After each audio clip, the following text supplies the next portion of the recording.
Chair, you are live. Thank you. Welcome to the September 1st meeting of the Planning Commission, the Annapolis Planning Commission. We would like to do the roll call. Kimberly, please. Mr. Klein, Present. Mr. Waldman, Present. Ms. Butler, Present. Mr. Imes, Present. Ms. Rubio Dorsey. Present. We have 5 members present. Great, thank you very much. So we have a light agenda other than our work session tonight. So the next order of business is approval of minutes from August 18th. Let me display those real quick.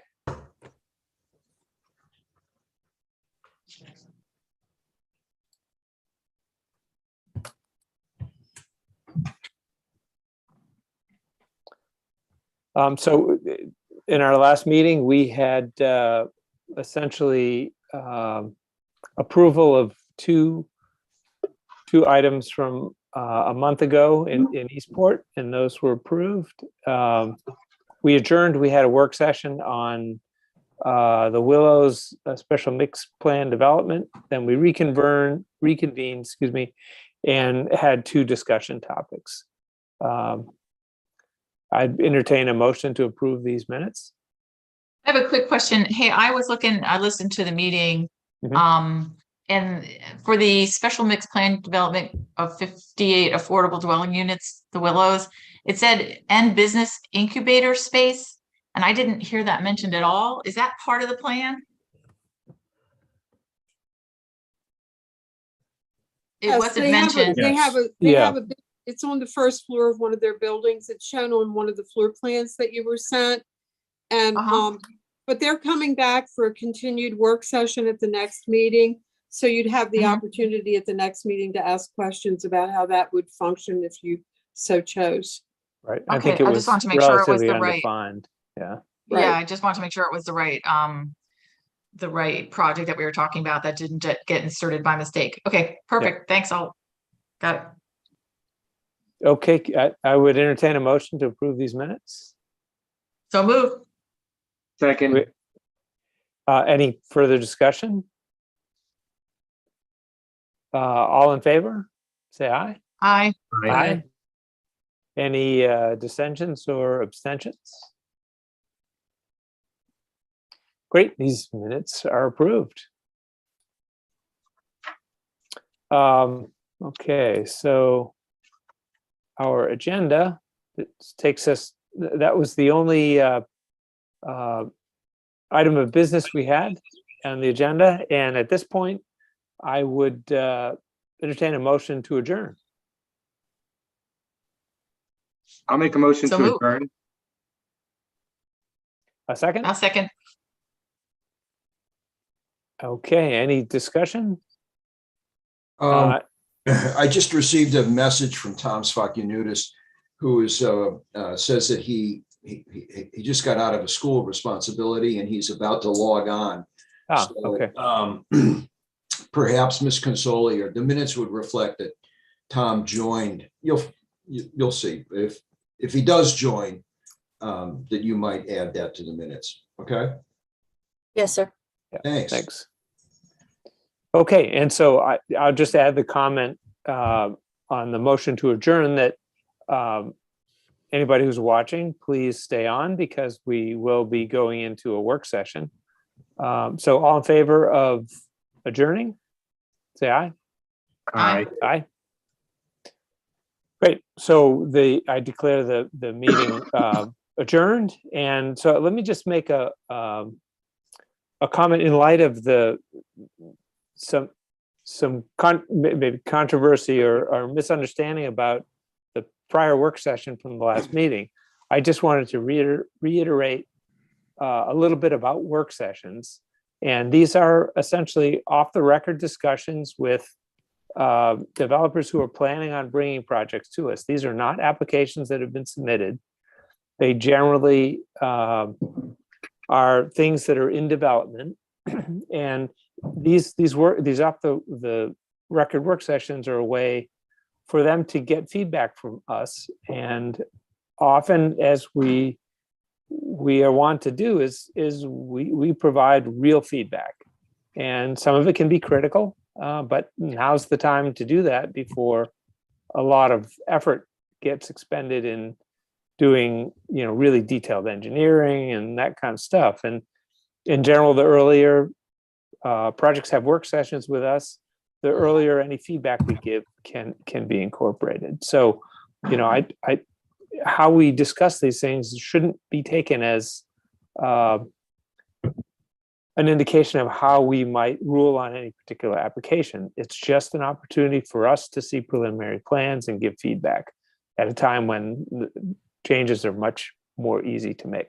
So I just wanted, while we've talked about this in prior meetings and with prior chairs and prior work sessions, I thought it was important just to reiterate how these work sessions work and what they mean, in light of perhaps some misunderstandings from last week.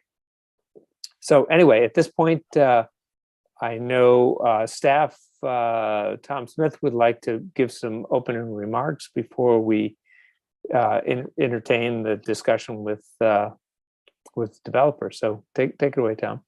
Could you please stop sharing? Oh, yeah. Thank you. Thank you.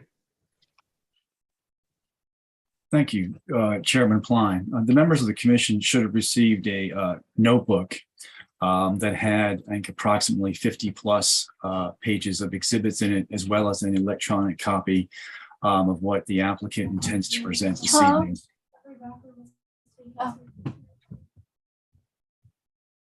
Was someone speaking? No. Okay. So we, the department in the city, have been working with the applicant on this project called Pearl Place for approximately 5 years.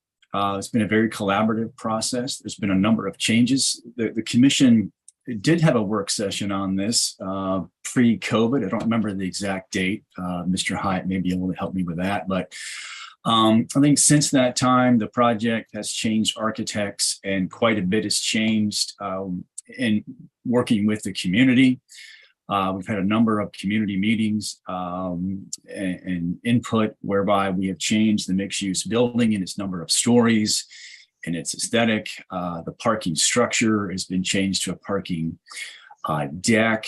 The types of townhouse units, some have remained the same, some have changed to garage loaded versus surface parking lot, to shrink the horizontal footprint, so to speak. So quite a number of changes have been made, and I hope the commission finds, as the department feels, this is really exemplary example of urban design. A lot of thought has gone into this project in both site planning, environmental issues, architectural issues. We like to think this project will hopefully set the tone for other redevelopment in the area. It's a very high standard, high quality development. So I just wanted to iterate that to the commission. Thank you.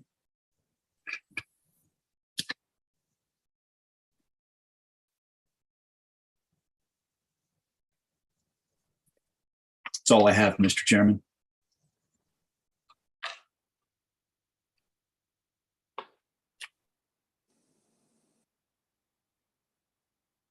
Great. Well, at this point, I guess we'll turn the presentation over to the developer. Who's going to lead the presentation?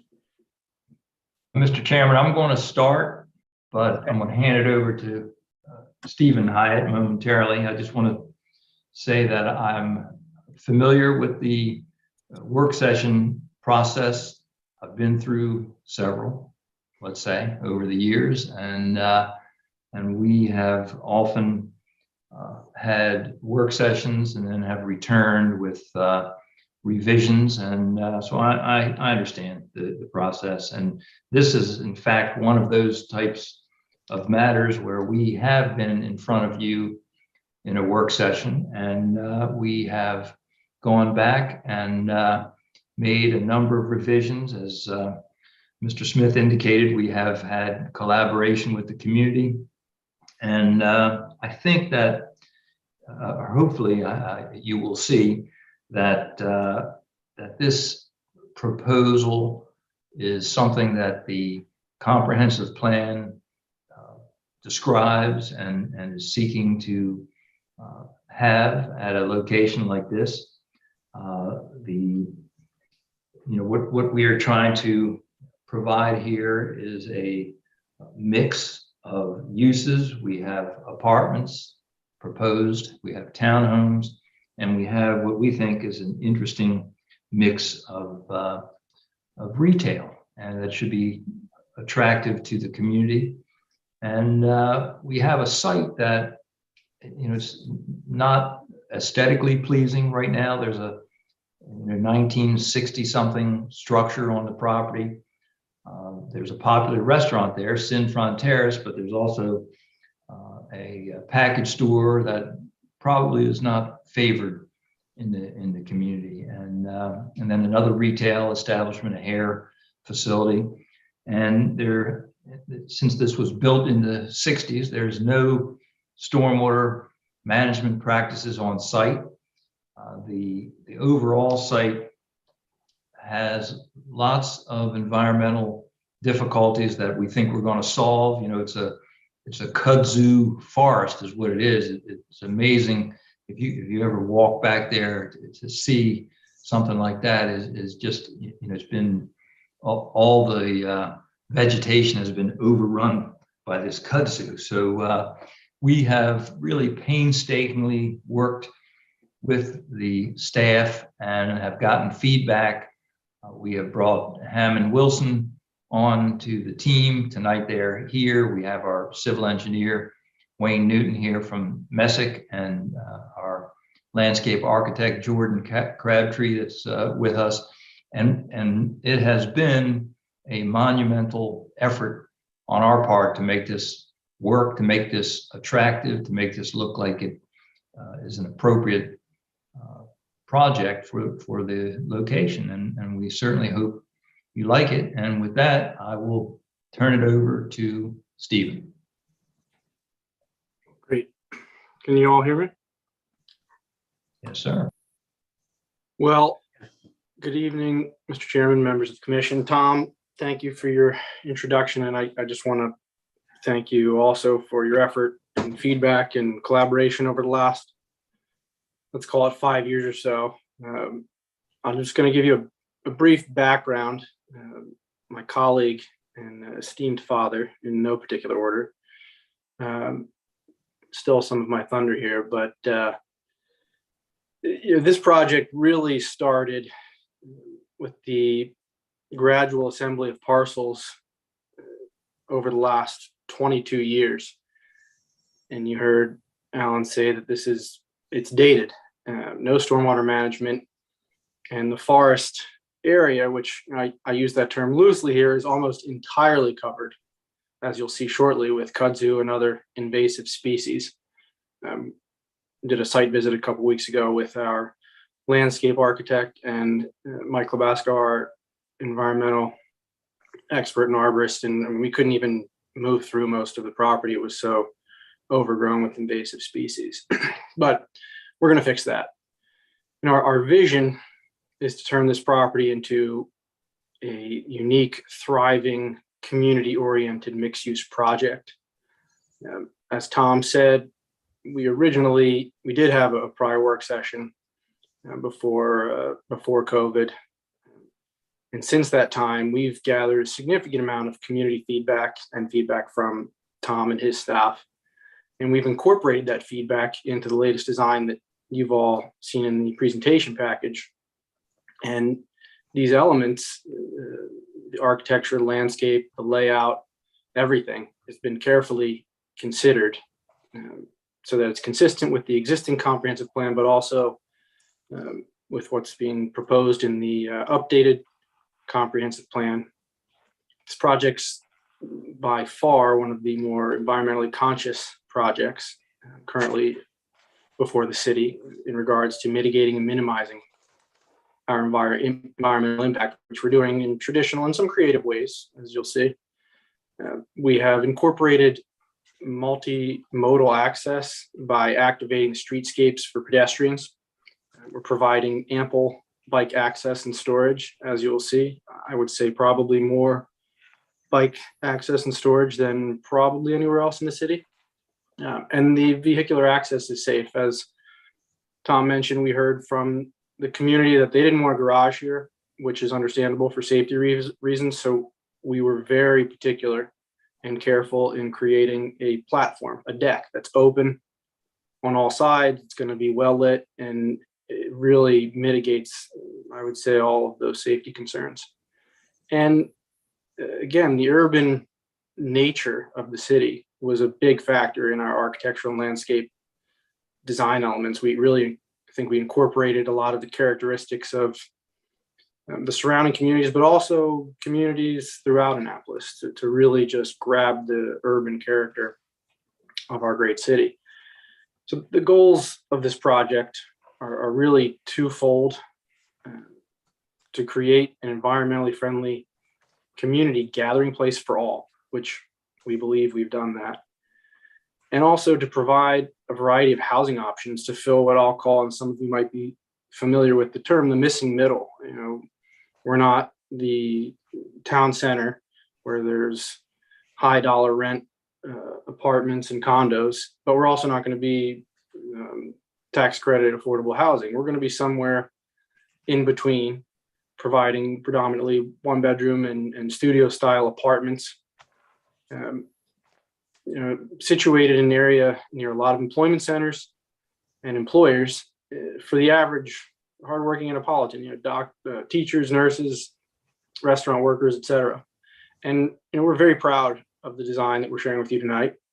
A lot of thought and consideration and feedback from the Planning Commission, from community groups, and from planning staff have gone into this design. And I think what you have in front of you and what you'll see tonight, it's very comprehensive. And again, I think Alan said this before, really, and Tom too, we hope to set the bar for development in the city. And again, I'll highlight, this is a gateway into the city. So it really does set the tone for future development in the area around us. And we hope that it spurs redevelopment in the area, because I think it's needed and encouraged, especially in areas that have no stormwater management.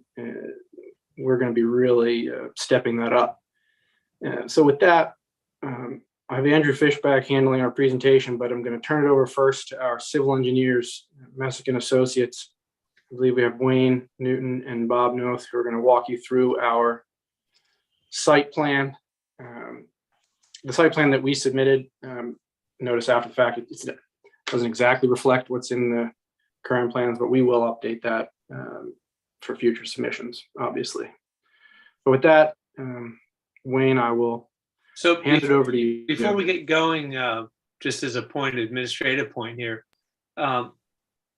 in general, I think it works well to have questions, to have you guys go over a section, then we can have questions and maybe a discussion around various pieces, rather than sort of go through the whole thing. Because I think things like the architecture in renderings will come later, will have their own discussion.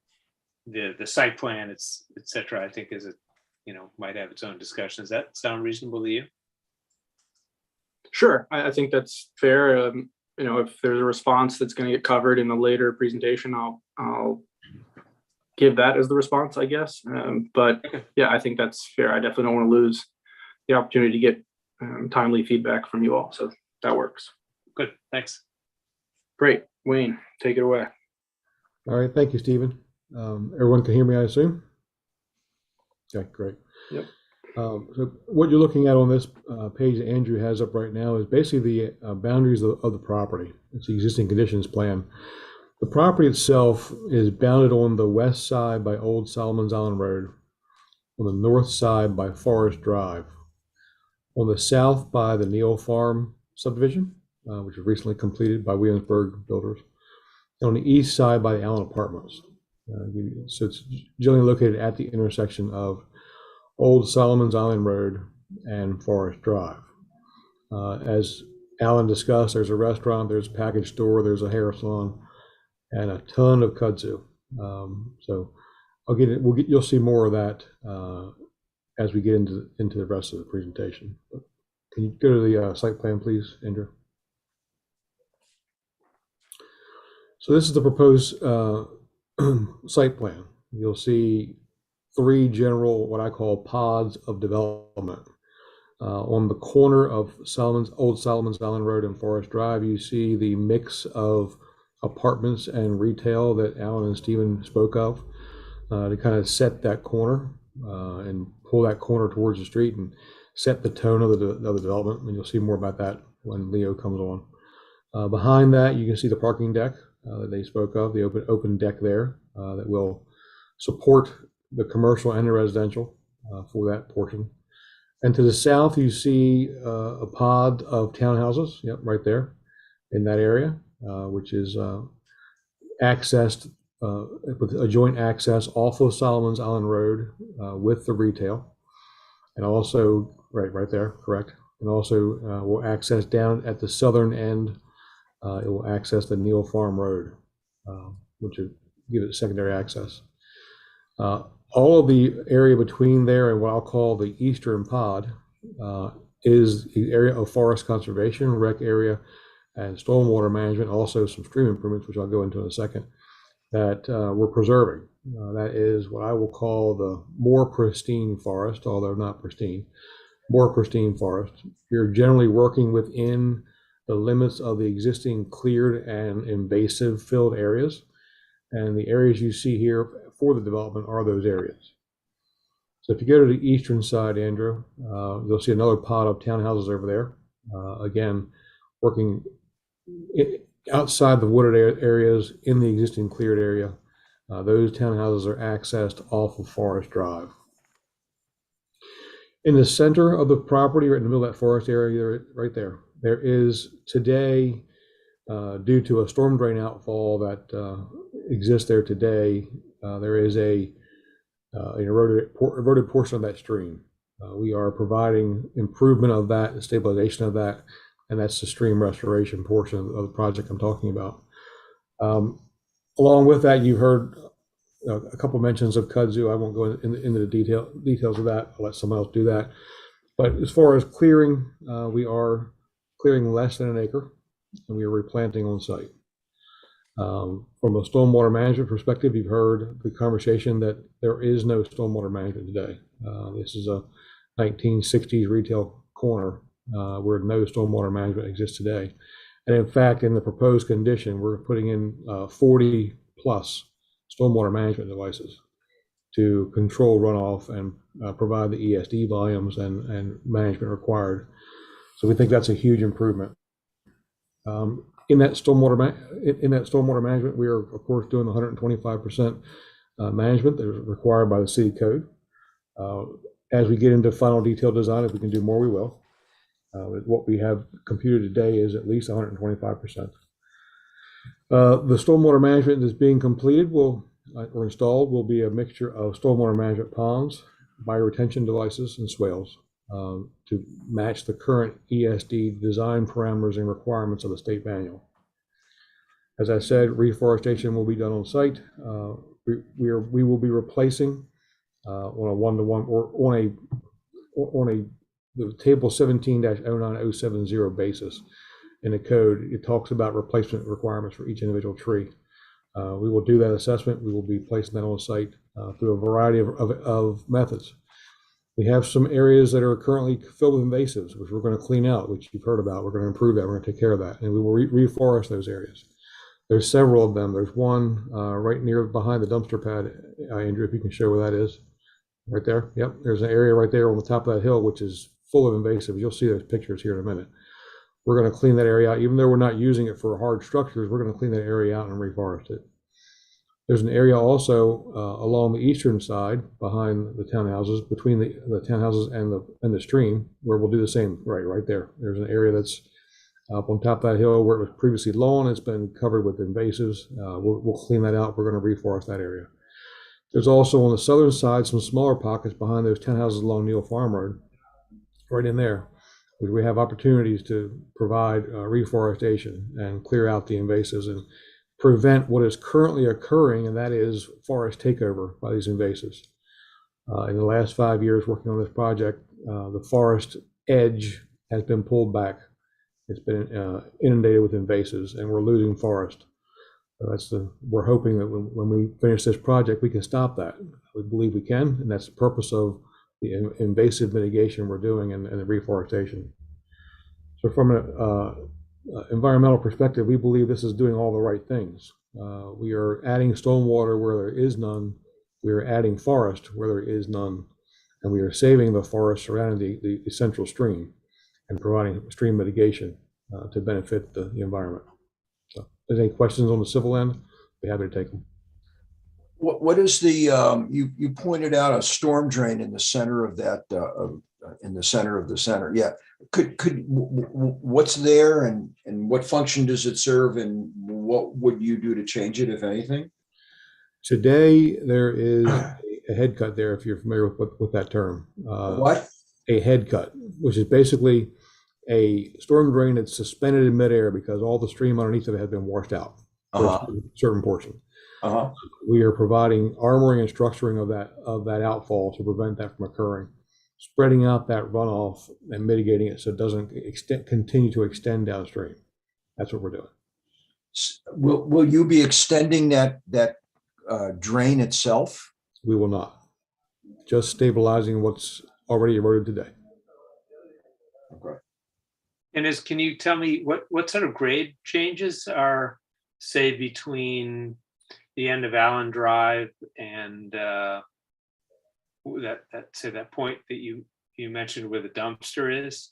I mean, is that a pretty steep grade down to the way that stream is, or? It is. Those are steep slopes. They're all being preserved. Because one of the things that that strikes me about this, and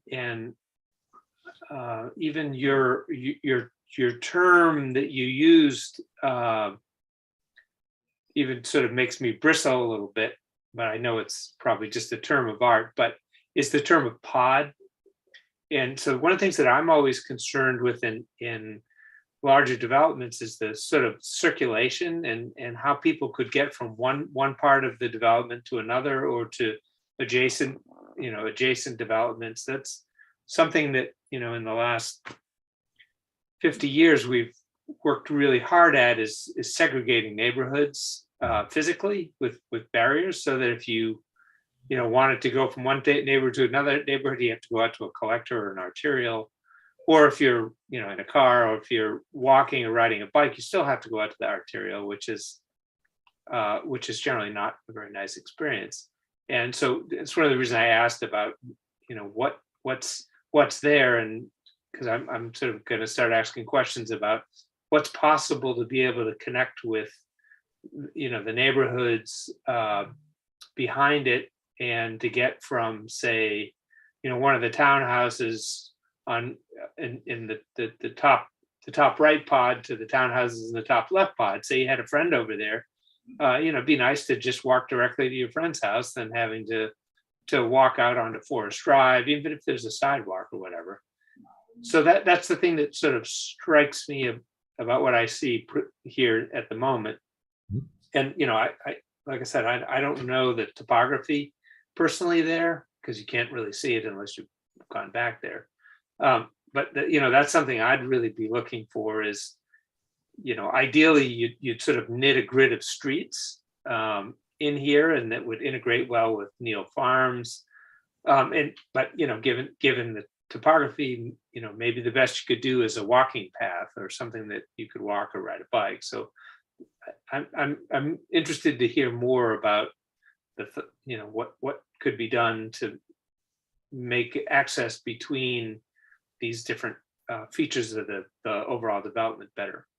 Sure, I'll take that one, Commissioner Pline. The steep slopes are pretty severe, so any type of road access through the forested area is not possible. And you'll see in our landscape architect's plans, and this is something that Tom and our team has discussed. The towns at Neal Farm have a wooded wood chip walking trail we're going to connect that. And the plan is to loop it all the way around so that there is walkability and some recreation element to that.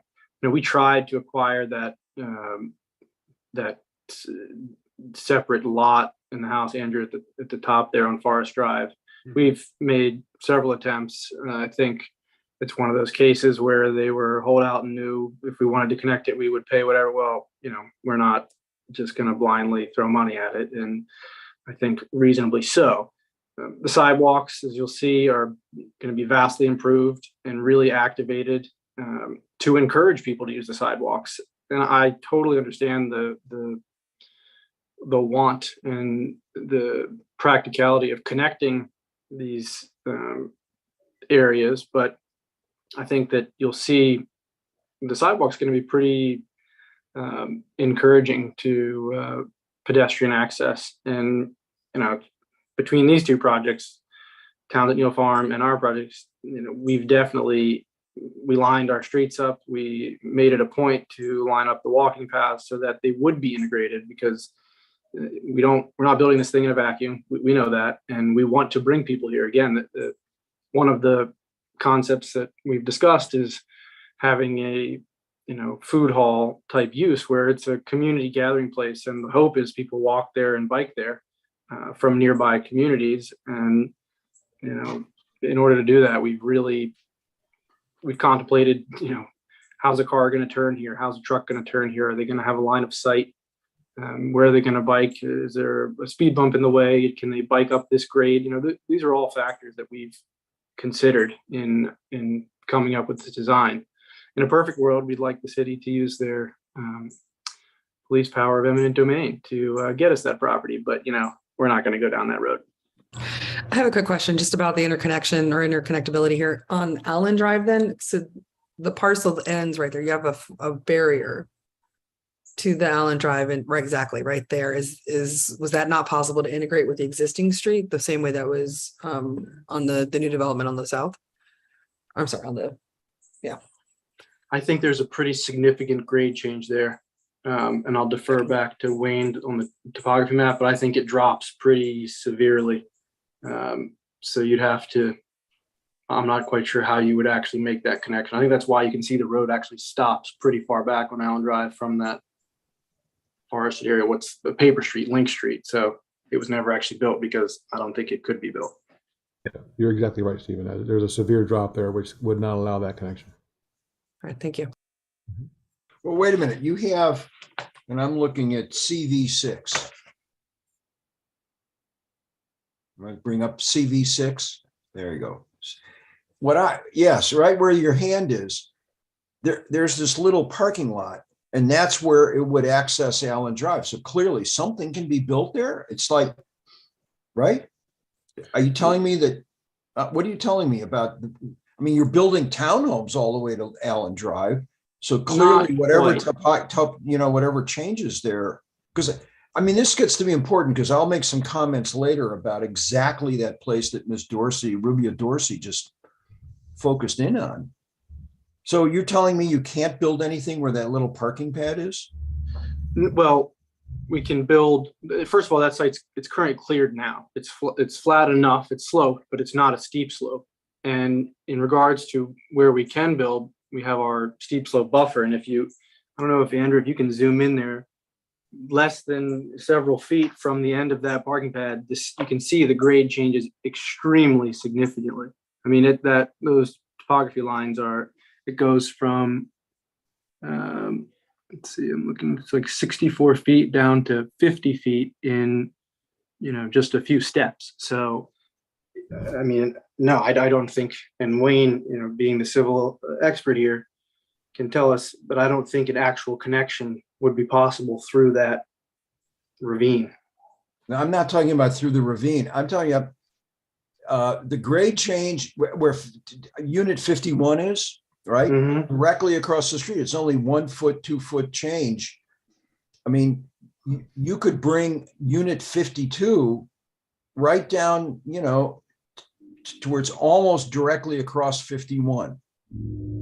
And the relevance of this will be although I guess I could talk about it now.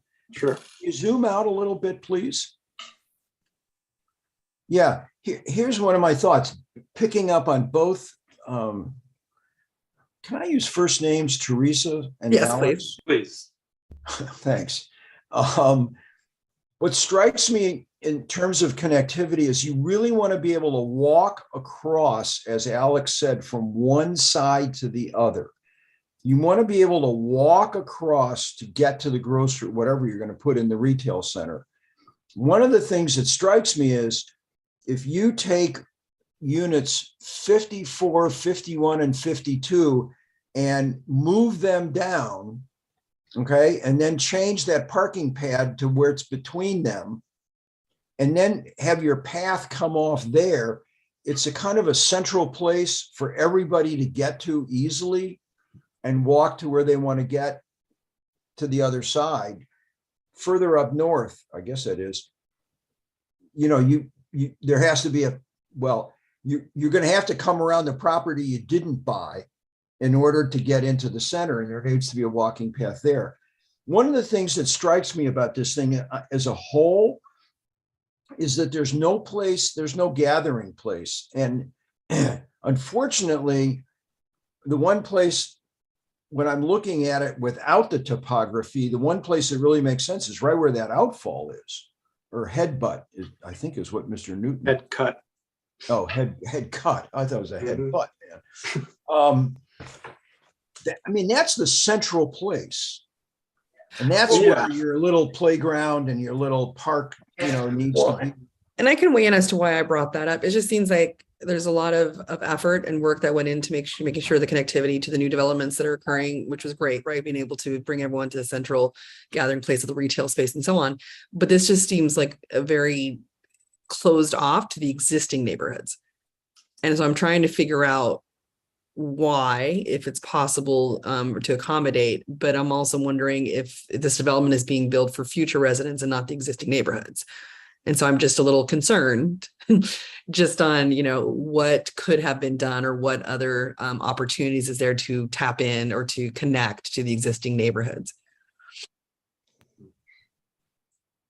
Yeah, certainly a connection to Allen Drive from that that street there seems possible. Yeah, I mean, certainly something that we can revisit. I'm not sure which portion of Allen Drive, whether that's a city road or paper street. Like Link Street is technically a paper street, if you're familiar with the term. So, and recognizing the topography, where I guess I can see the topography line, so I see where there's a steep slope. But to Mr. Woolman's point, in the existing design, yes, it's not possible. No, I hear you. I think that it's, we can certainly look at it. I know in the past we had spoken with the owners of Allen Drive about actually either participating or being involved somehow in the redevelopment of that project, and it never went anywhere. I don't think the interest was there. So, well, Allen Drive is city right away. Now you're talking about Allen Apartments, Stephen, right? Yes. But Allen Drive is owned by the city, I think. Yeah. It is. Yeah, and we don't have, listen, if we can connect to it, we're happy to connect to it. If I can respond to the comment, we want connectivity. We want activity, pedestrian activity. That will help our retail, and we want it to work. And we think there's a pretty good amount of connectivity on the left side, but the right side is a challenge because of the topography and the inability to acquire that frontage. But there's going to be sidewalk access from the folks that reside on the easternmost part of the site on the townhouses. But crossing the topography there is going to be a challenge. We hope to have some walking paths there, but I don't want to misrepresent to you that that's possible. That's a big challenge to cross that ravine, I think. And maybe there's some walking paths we can create, but yeah, you could put a bridge or something, but Yep. But I think we'll look at the that. connection of the street to Allen Drive, provides Yep. another way to get in and out of there. That's, fortunately not as close to the corner, that intersection of Old Solomon's Island and Forest Drive, because you'd come out on Center Drive and, it's just the more connections you have, the more traffic's distributed. And I know nobody likes to have traffic go by their house, but that's sort of a tragedy of the commons. No, I like the idea, and I think we like the idea. Again, Yeah, balance I mean, of if we can make connectivity, it work. because we'd prefer not to have a dead end there. Yeah. I mean, we want circulation, and Mr. Waldman, to your point about gathering spaces, you'll hear shortly we've incorporated that near the townhouses on the southern portion, and I think what you'll find is actually the Forest Drive,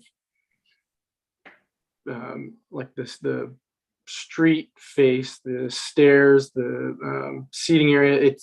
It was designed to be a gathering space and a seating area, and also again the real purpose, the real goal of this project on the first floor is this food hall is a community gathering space in and of itself. Not to deep dive into it, but we hope to have farmers markets and different events that are really driven by community participation. So we might not have a jungle gym, but we will have and encourage regularly, because again, we're keeping this thing for the long term, community gathering and recreation.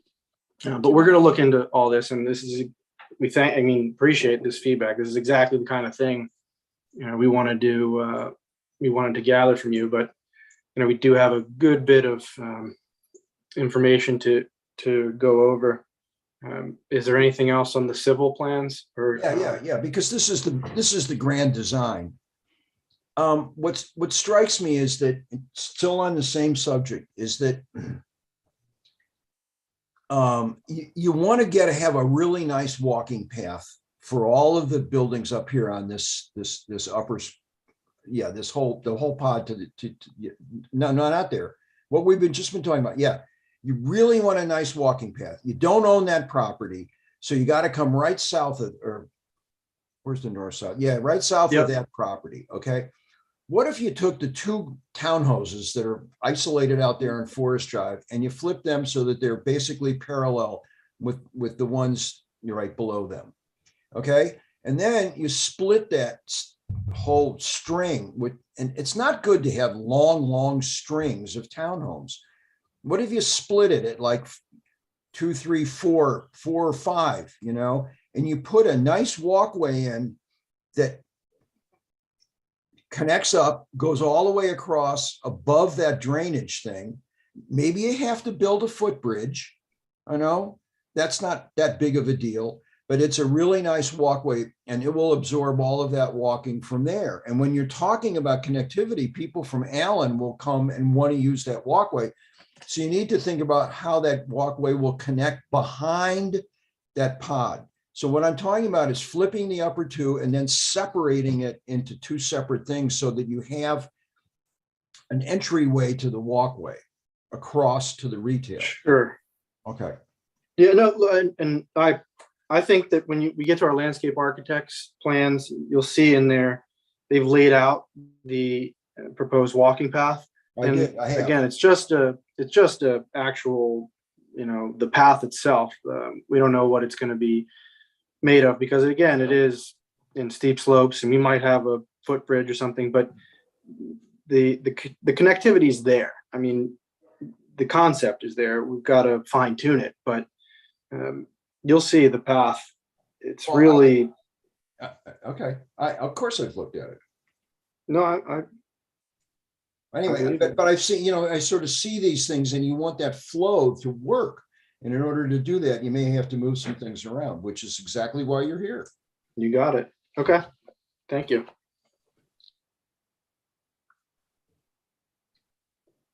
Or what goes on below? I'm sorry? What's going on? What do you call this whole bit on? Is that on the south? Yeah, well, southwest.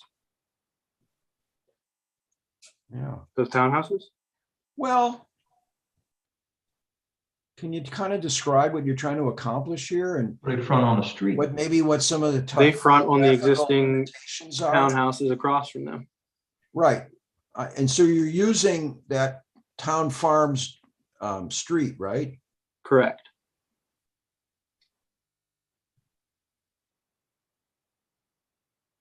And what's the topography? It's relatively flat all throughout that. Like, I mean, goes back to the, I guess, unit 32. There's a little more flat, and then it starts again drop pretty severely. What about what the hell number is this one? What about units 8? What's to the right of that?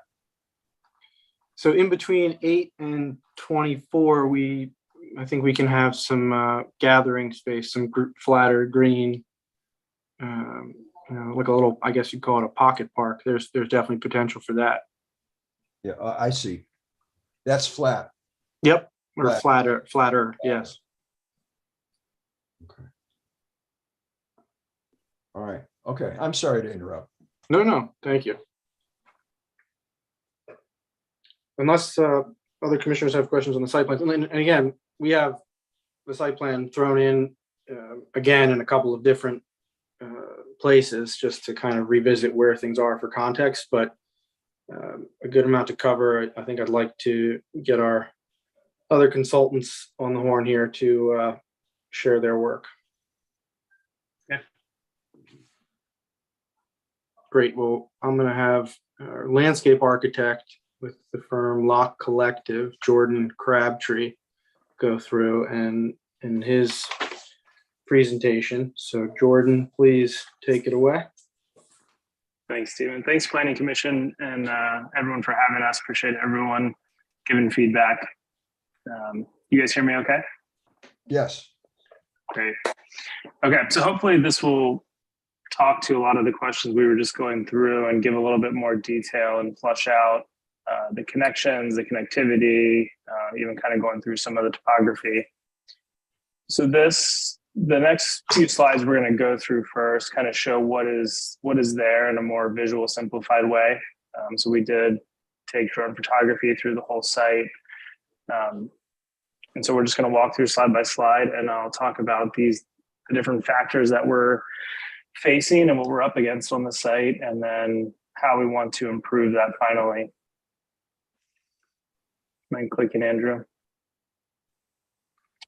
So as we see an aerial study, you see a photograph of this, it looks rather green, and, like there's a potentially healthy forest cover as this stream starts to form and goes down through the county. But we're going to walk you guys through what we've studied from aerial photography, from walking the ground, from Mike Labasco actually studying each tree and giving a report on each tree.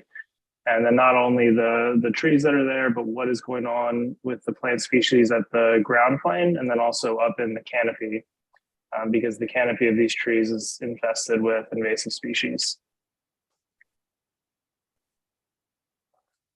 So this is everything we're going to go through to show you how we've studied this site. And then we're going to break this down. So the USDA Forest Service put this together, this term kind of forest destroyers. And I'm going to read part of this quote that they put out. So we have these invasive species that have created a novel kind of change that trees in both urban neighborhoods and ancient forests are struggling to survive. Not only can invasive species damage the environment, they can also damage local and regional economies and human health. And so we'll walk through in detail with this, but I really want to highlight how this is actually not just about this site.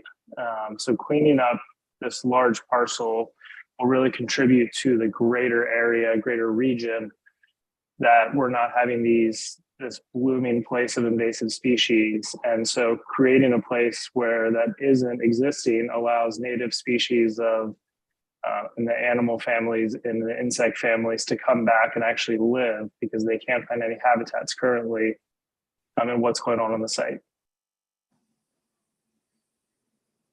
So starting with the kudzu, which you guys have heard a lot about. So flagging from the aerial, you can see the areas that are, this is probably a conservative estimate of where the kudzu is on the site. So it's covered the ground plane of what used to be lawn.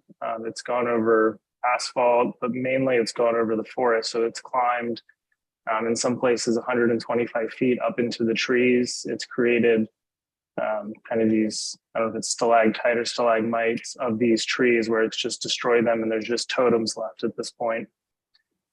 And we're just going to walk you through some of these images to get a real feel for what's there. And so, you know, this is damaging, obviously, the weight that goes onto the trees. It just kills them. It steals the sunlight from the trees. But the bigger piece is that it just wipes out the local ecosystem. So there's nothing that can happen here. I mean, birds, animals, there's nothing that can happen except for small ground animals can live under it, but there's no food source that even happens from it. And it's so rapid that a year can produce, you know, I don't know the exact measurement, and it depends on the region, but it can go 10, 20, 30 feet in a year and just destroy a forest so quickly. And so you can see these spikes that you see were trees that have just died rather rapidly.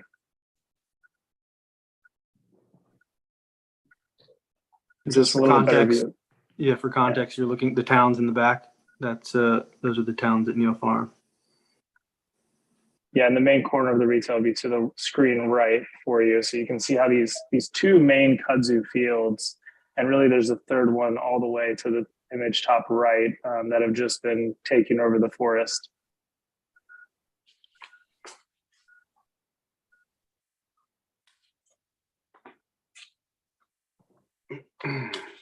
And to be clear, this is not it's not a non-contributing species. This is an invasive species that is not found anywhere in this region to live, which is why it takes off like this.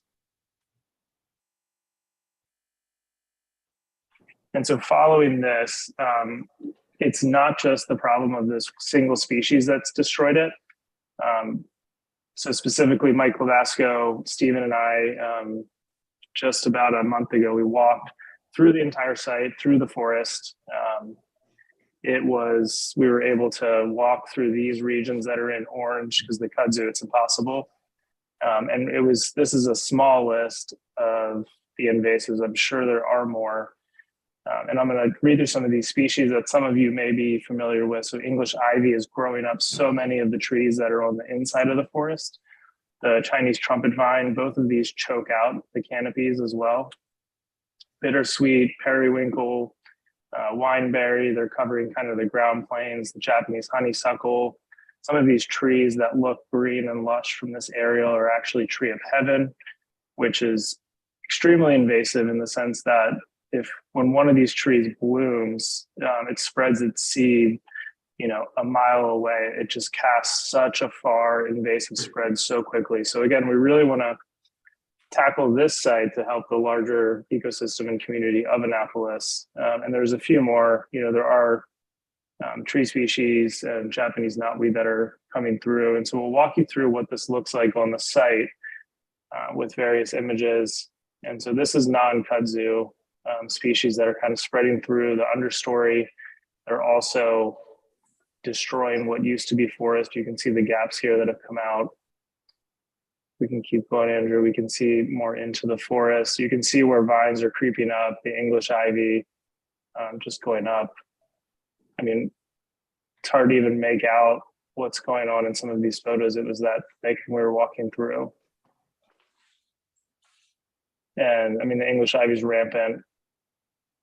This is what we call, you know, it's not even technically an edge forest anymore. It's kind of this new term of infested or destroyed. There's not even really a full classification for something like this. You can see the habitat underneath the ground plane. There's just nothing happening throughout the site for animals and other species.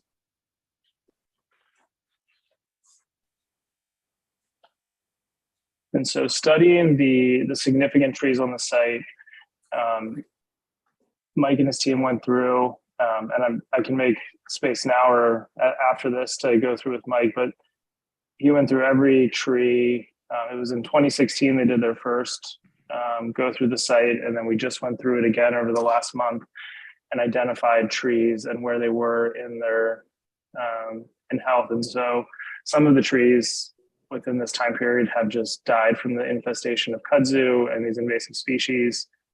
Some have deteriorated to very poor condition. And so if we don't do something, this is just going to continue to go into the forest. And there's other sites in the area. It's not like this is the one bad site in the area, but this is a really amazing case to show how this could be transformed and turned around. And you can see how few good, healthy trees are in that forest at this point. And that's not even to speak to public safety. The trees that were on the edges, many of them are in the very poor condition and were rather large. So they are something that we want to monitor and create a healthy forest around these places where people will be walking and living. Hey, Jordan, can I jump in here for a second? Turn my camera Yes, on. please.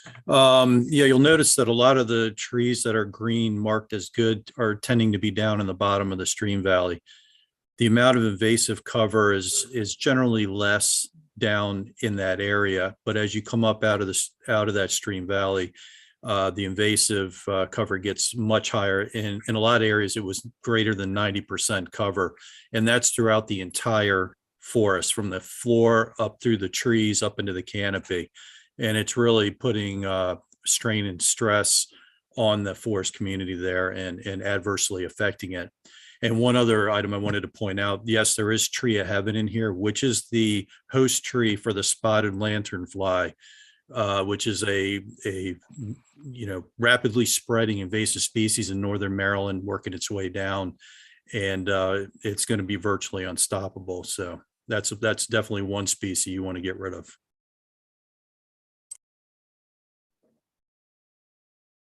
What does the property, the town farms property look like? What is it right below onto the southway? Yeah, right down there. What does that look like to you? Were you able to see into it at all? Yeah, so we'll walk you through once we get to the proposed. They have the trail that they built. There's about a 6-foot wide wood chip trail that we want to connect with and kind of have that extension of the site. And they have an area where they've cleared out to get down to their stormwater improvements, where the water moves from the site down to the natural swale of the stream. Okay.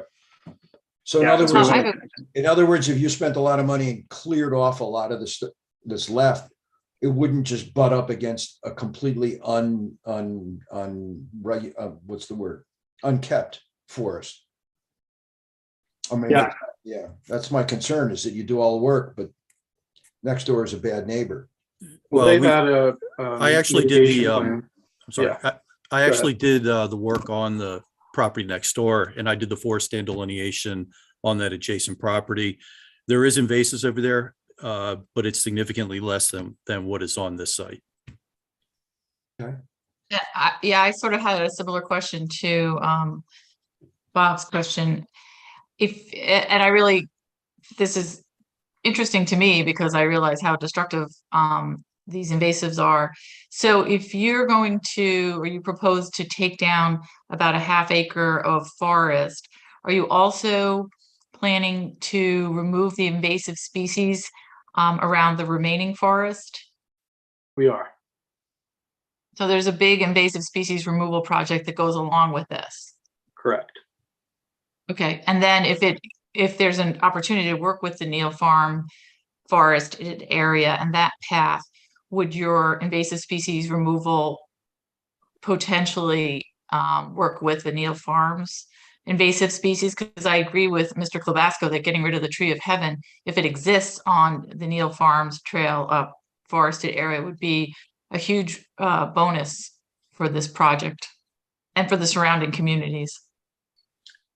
Yeah, I'll let Mike speak to their mitigation plan and their invasive mitigation plan. But in talking with Mike about this, it's a several years long process to go back in and cut it back and kill everything off, the invasives, that is. So I'm going to guess that the towns at Neal Farms is a little farther along than we are. But to the extent we can make it work together, I think it's in both of our best interests to do so. So, certainly that's our intention. So what's the plan, Mr. Klobashko? What's the plan? What's the plan? Well, to be honest with you, I did not prepare an invasive species management plan for the adjacent property, so I don't know what that plan entails. I do know for the that existing. Oh, for the sorry property for to the asking. south, yeah, to the property to the south, Neil. But you Farm. do have an invasive species removal plan for this plan that you're proposing. We will. We haven't put it together yet. Okay, We- yeah, I didn't we- see it in the packet, and I thought maybe I just missed it, but it's not there. Okay. No, we're a little early for that, but we realize there's a lot of work to be done. Can you Thanks. give us some idea of how you go about doing something like this? Well, what we do is we'd have to go out and look at all the different species. There are different treatment methods for kudzu versus English ivy versus periwinkle. And it's just a matter of taking an inventory of what's out there and then coming up with a management plan that addresses each of the species that are out there. Okay. It'll be a multi-year plan. It'll require, recutting and pesticide or herbicide application, a couple of years after the initial treatment is done, spot application. Is there a plan to replant some trees? What's going to go in place of these things when once they're mitigated? Yeah, Well, I think that's a good segue. So, sorry, go ahead. I was going to say, surprisingly, if you can get the invasives out and get them controlled, native species can come back very quickly on their own. There's a seed source there. It's just buried by the invasive cover. Even if there's supplemental planting that needs to be done, that can be done as well. Okay. Well, we're at a very early stage. Yes. Okay. Yeah, and it does lead into the landscape plan that we've in this conceptual level put together that shows some of the forest being, once it's cleaned up and some of the areas taken out that are just dead, replanting those around the edges and how we do that. Okay. If you want to, Andrew, we could go ahead to the last section of the existing inventory is just kind of displaying, the whole site, everything's unmanaged stormwater, forest, obviously it's okay for water to hit. It's not great in the situation where the forest is dying. So we're kind of turning over to worse situations. So you can see where we have the impervious surfaces on site, these large swaths of land where there's no management at all of the water that's hitting there. The yellow areas are just remnants of just kind of leftover lawn, which does not absorb, especially, there are some lawns, if you really design and install the soils properly with sand, that can provide infiltration, and these are not those soils. They're just creating direct runoff. And it can be seen even in the patchiness of through these images, kind of the dirt areas and the grass that's there. And this will just lastly, before we go into the design, I'll click Andrew.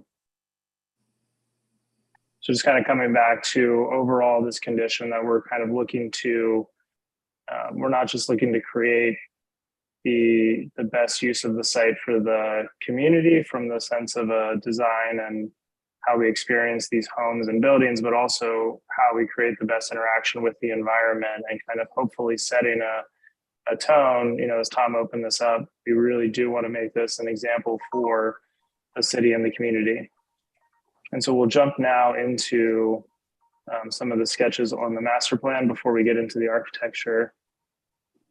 So looking at this full site plan as we did from the engineering, you can start to see where we have these, I'm just going to start where we kind of were having a lot of debate and talk with the engineering plans. So you can see the connectivity that's happening through the stream ravine. So we do want to follow the natural topography to create the least impact possible to connect. You can see we're connecting to these various streets and communities.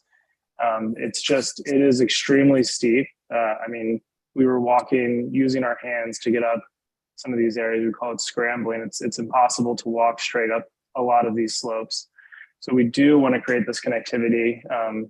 by code, we're not allowed to go in here and do really anything other than this to get these paths through. And so we want to create these connected opportunities. And you can see how we're trying to make multiple points of entry throughout the site. And we're going to go through and zoom into each area of the plan, to each kind of townhome cluster, and then also to the retail. And I'll talk about those a little more specifically.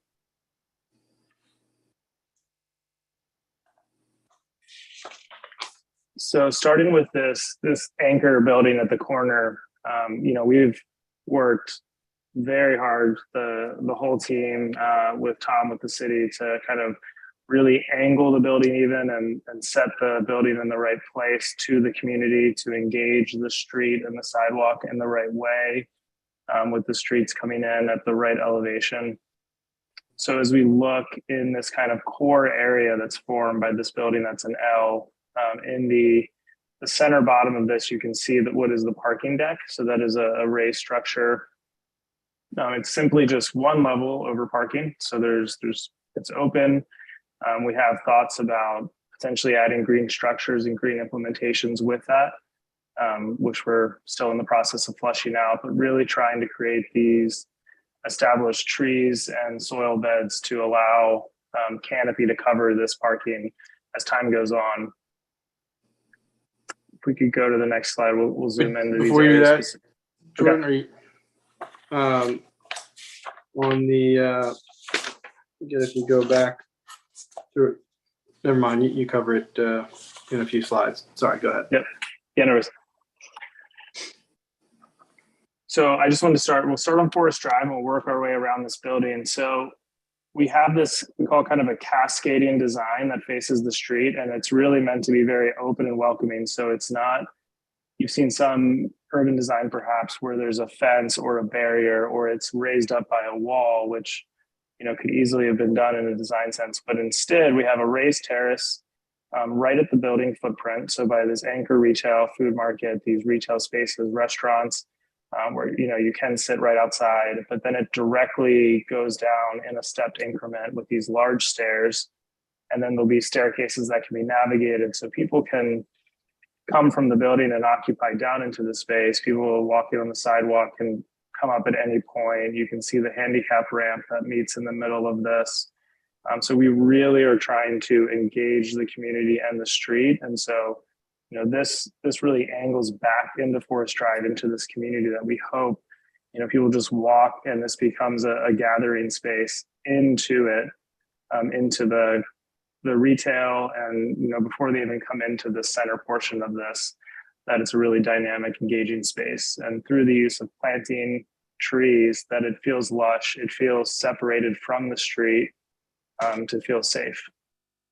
And you'll see on the architectural elevations, the grade change there, but at the corner of Old Solomon and Boris, that's at grade. So while there is going to be ramp access midway through in Forest Drive, it's that's just another way to engage people coming from different sides of Forest Drive, because you can just walk right in at grade on the corner.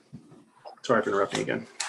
Yeah, no, we really worked hard to get that to be a possibility specifically for the community and to tie in.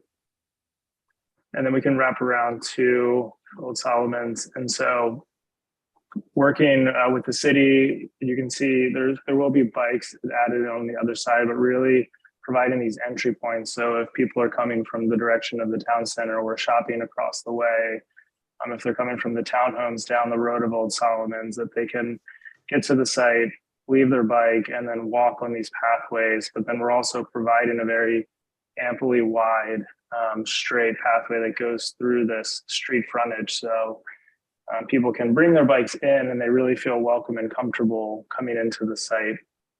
We're showing street trees along here to kind of soften the facades of the building and kind of softening the view out to the street.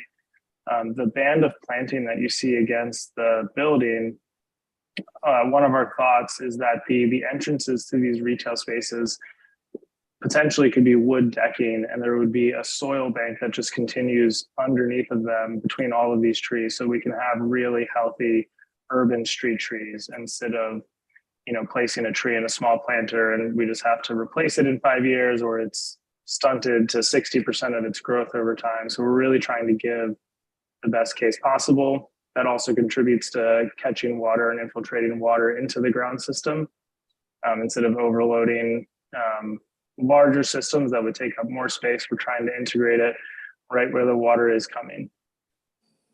So on both of these sides of the development, there are power lines. Is there going to be any undergrounding, or you're just going to place the street trees appropriately with the right type to keep them out of the power lines? Or Stephen, do you want to speak to that, or Commissioner Plon, I don't know if we've specifically identified that. I think our goal would be to work with BG&E to bury them, or at least relocate them. But Wayne, have we had that discussion yet?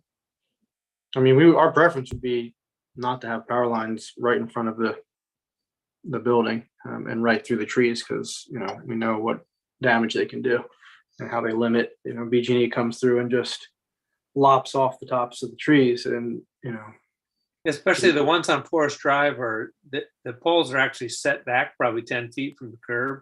Right. So they are going to sort of get in your way.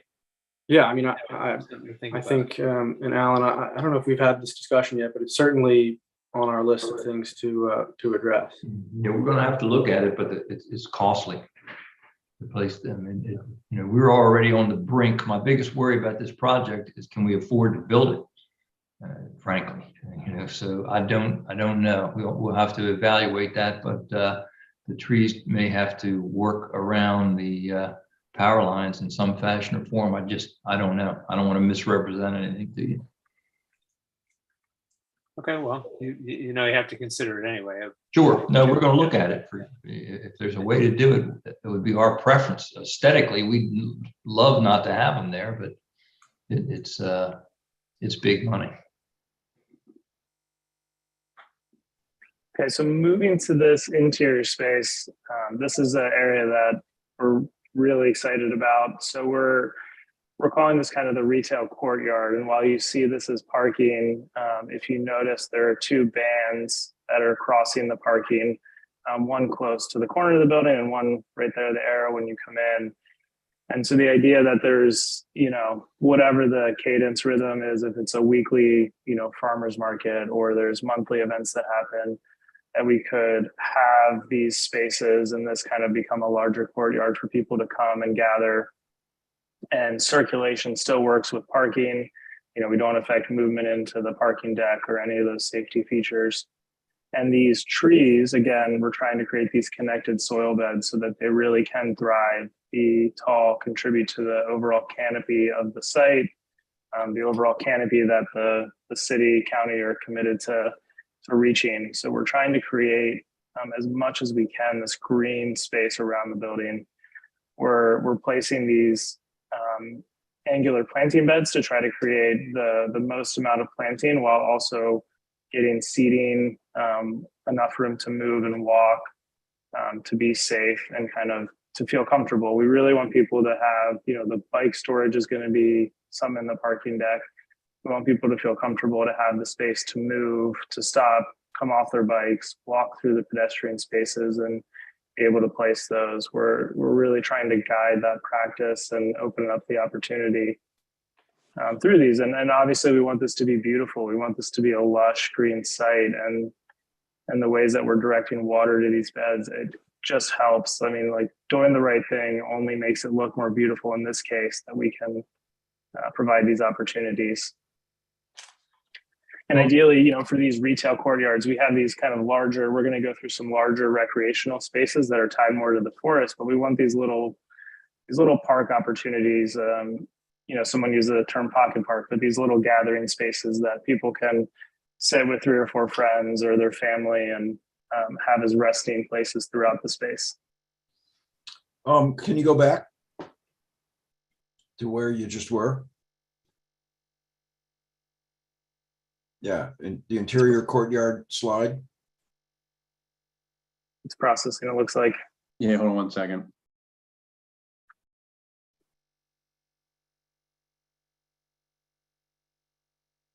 Yeah.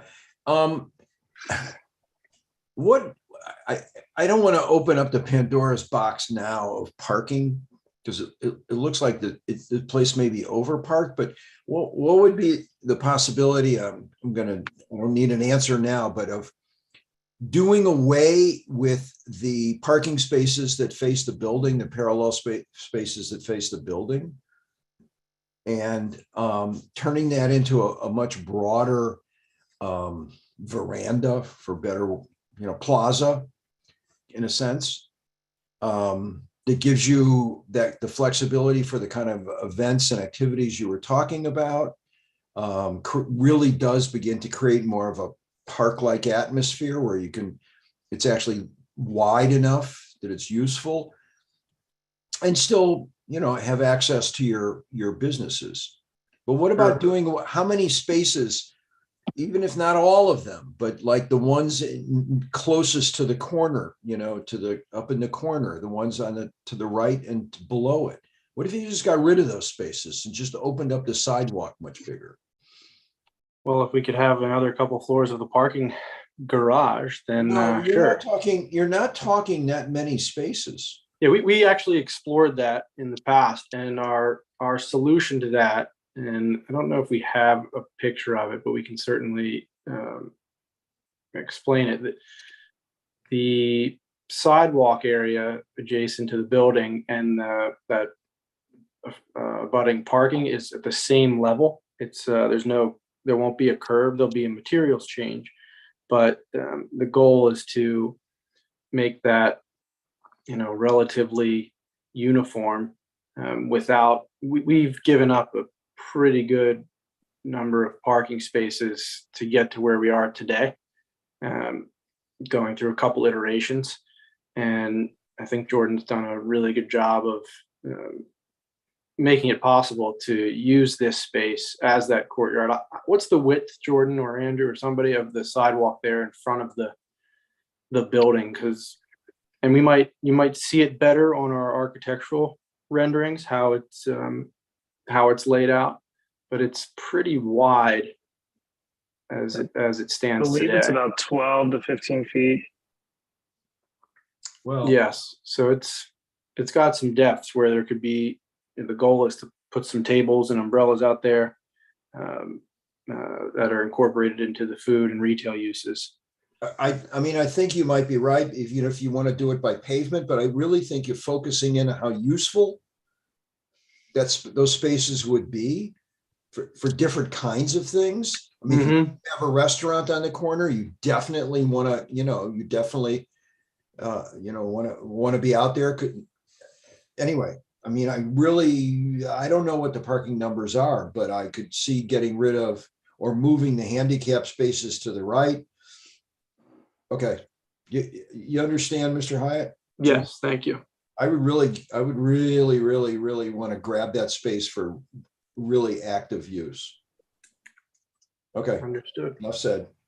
Yeah, and it's been a big design challenge we've worked through with Stephen and the whole team, trying to create this as to meet the parking requirements when we're trying to keep this as a parking deck and create the most flexibility possible.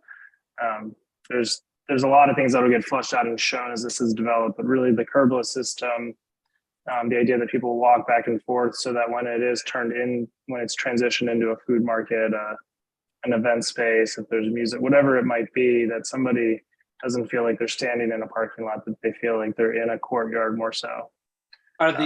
Is there any grade change between the sidewalk and the parking spaces?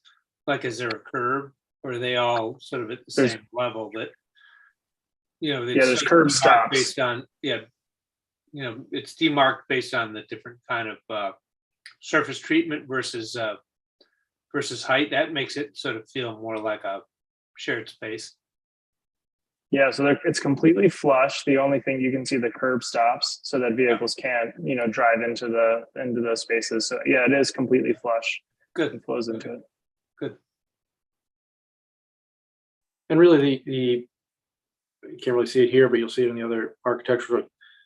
We definitely want this interior courtyard to be activated, but the main goal from both a design and gathering perspective and a retail perspective is people want to go and be where other people are.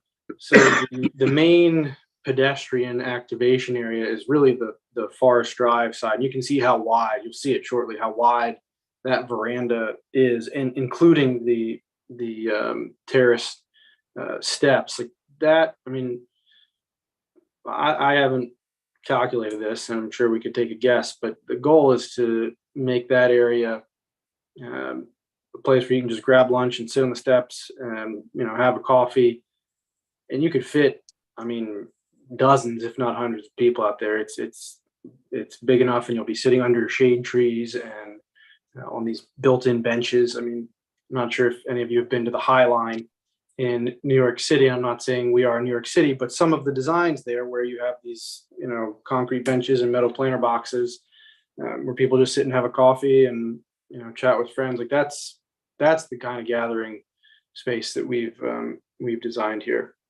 Well, but you'll see that more for sure in Leo and Andrew's architectural elevations. I'm not so sure that Forest Drive is a very hospitable place to be doing that. Not yet. Having tried to have dinner on the little veranda in front of Sinfront Terrace. Not yet, but it will be. Okay. All right. There's a new music man in town. All right. You got it. All right, Jordan. So coming into the Woodland corridor, this trail that we've already talked about. But one thing I want to highlight even more than that are these recreation areas at the edge of the forest. So where we have these two larger, as Andrew's highlighting there, and then there's one over, and that was one of the main areas I think that got brought up of these walkways. So where there's naturally flat grade, letting that just be a place where families, people at the retail center can come over and really be right at the edge of the woods. And the views, once everything is cleaned, would actually be astounding. You're like staring right down into the stream corridor once the forest is open and working. The kind of pure green as you see is the lawn. There's some hatch green. It's a little bit harder to tell at the scale, but those are places where we can catch stormwater. We're trying to fit those naturally into this, that people are moving throughout the space. We're angling these paths so that the views are changing, and it's not just these long linear straight walks kind of snap to the building, but people are getting oriented towards the forest and the land more in these areas. And the hope is that people would, come to the retail center just to go for a walk around the edge of the forest, and it would really bring people to move throughout to the community and connect to other trails as this connects to the neighboring townhomes.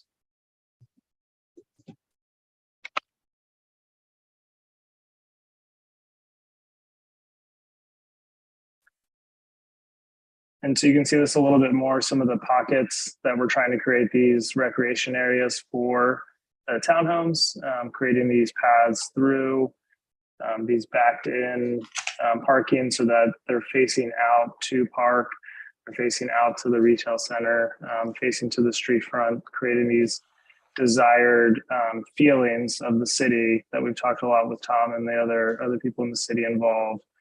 And creating these connections behind that gets everyone can connect to a path and end up walking over to the forest. They can connect to a path and end up walking over to the retail or walking to the neighboring communities in a really easy way. And touching on the last townhomes. And you can see, again, trying to create some park space for each of these units, that they have a place to be, that the paths that we show can hopefully connect through to the local community, to these streets that we were talking about, trying to provide it for the site, but also to tie in the community, that there's people walking through, that it's amenity, not just for these townhomes, but it is really connected in. And I hope that's a little bit more highlighted, even though the roads potentially can't, they definitely can't go through the stream corridor as we've discussed, but if they can't connect, we really are creating that pedestrian movement that hopefully is happening. People can bike and walk through the site and get to the retail corner.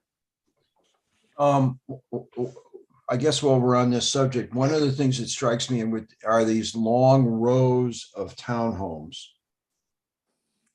And that how advisable, and there's certain places where if you separated them into just rows of 4 or 5 rather than 8 or 9, and you put a walkway in between, that then begins to create the fluid movement that you need to get to the paths, to get to shop and across the way. And it provides you with 2 more end units, which sell for more than the middle units.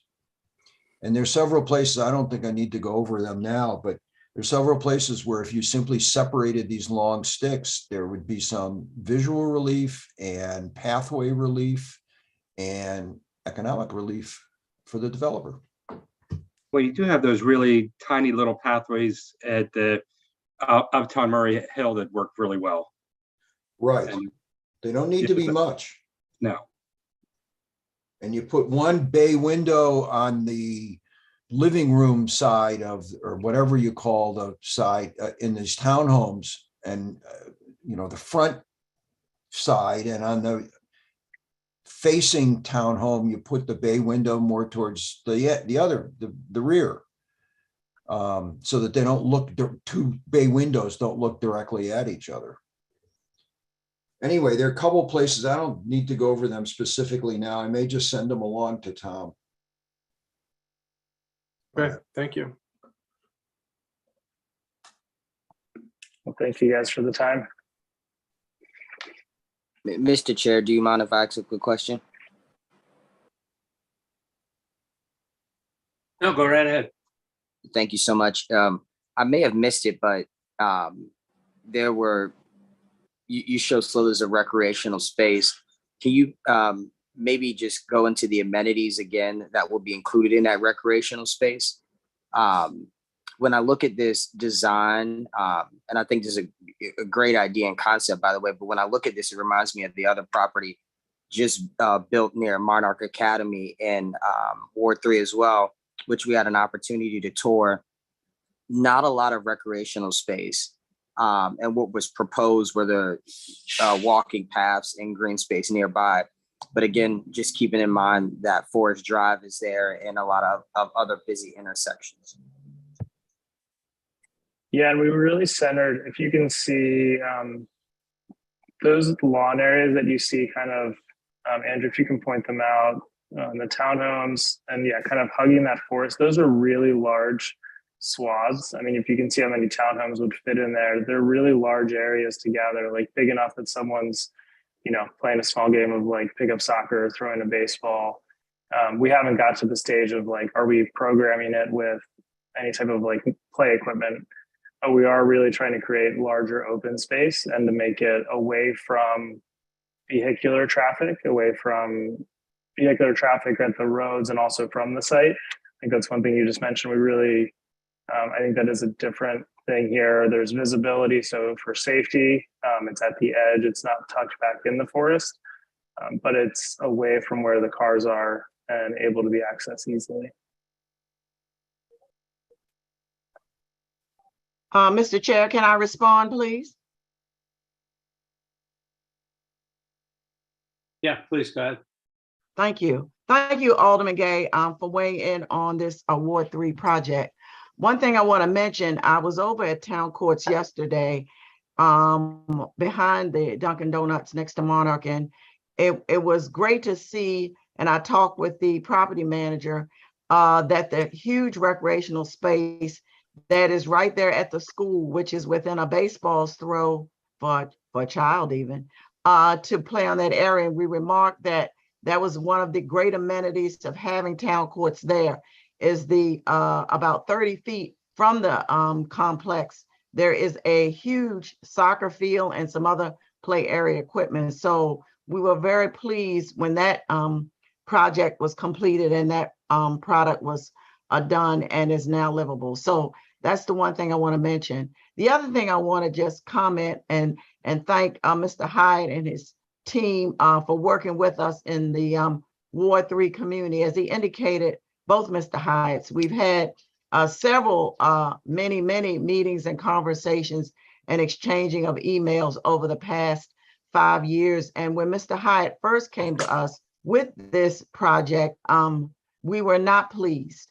And he was able to take all of our considerations within the ward, looking at all the surrounding areas and coming up with a product that we believe at this point that we are very pleased with. Tonight is the first time I'd heard about the invasive trees. I was glad to hear that huge explanation. But Mr. Hyatt and his team have been extremely diligent in working with us for 5 years. And it's been a labor of love. And of course, nothing is perfect. Of course, there are going to probably be some minor changes along the way. But like I said, we were not pleased with what we had originally, but Mr. Hyatt and his team went back to really take into consideration every suggestion that we had, and we are very thankful and grateful. Like I said, nothing is perfect. We're going to continue working with his team, and we know that we will have something that our residents, at least in Ward 3, will be very proud of. Thank you so much. Thank you for that. And let's hope it doesn't take another 5 years to get to the finish line. Let's hope not. I would assume, Mr. Hyatt, that those invasive trees, and it's a multi-year project, as I heard earlier, is going to be quite costly, I would assume. Am I correct or incorrect? Oh, correct. Yes. Yeah. So we do know, and Alderman Gay knows, that we really are struggling with affordable housing in our community. And I'm not trying to rush this project at all. I want to make it right. But we will welcome the new neighbors that we will have when this project is completed. Thank you. So speaking of which, and I don't know if this is the right time to ask this, but I assume both the apartments, which will be rentals, and the townhouses, which will be for sale, there'll be some, this will all participate in the MPDU program? It will participate in the MPDU program, and we could rent some of the townhouses. That's a possibility, but more likely than not, they could be available for sale. But they'll be built as single lots, so they could be available for sale. And we'll see what the market is by the time we get there, because this market has gone through. It's not what it was when we started. Let's put it that way. So we have to make the evaluation as we go through the process. Right, but the MPDU program applies. It does rentals apply. And for sale. Correct. That's right. Yeah. And are there going to be? Oh, sorry. Are there going to be? You're talking about affordable housing. I thought this was market rate housing, so it's not market rate.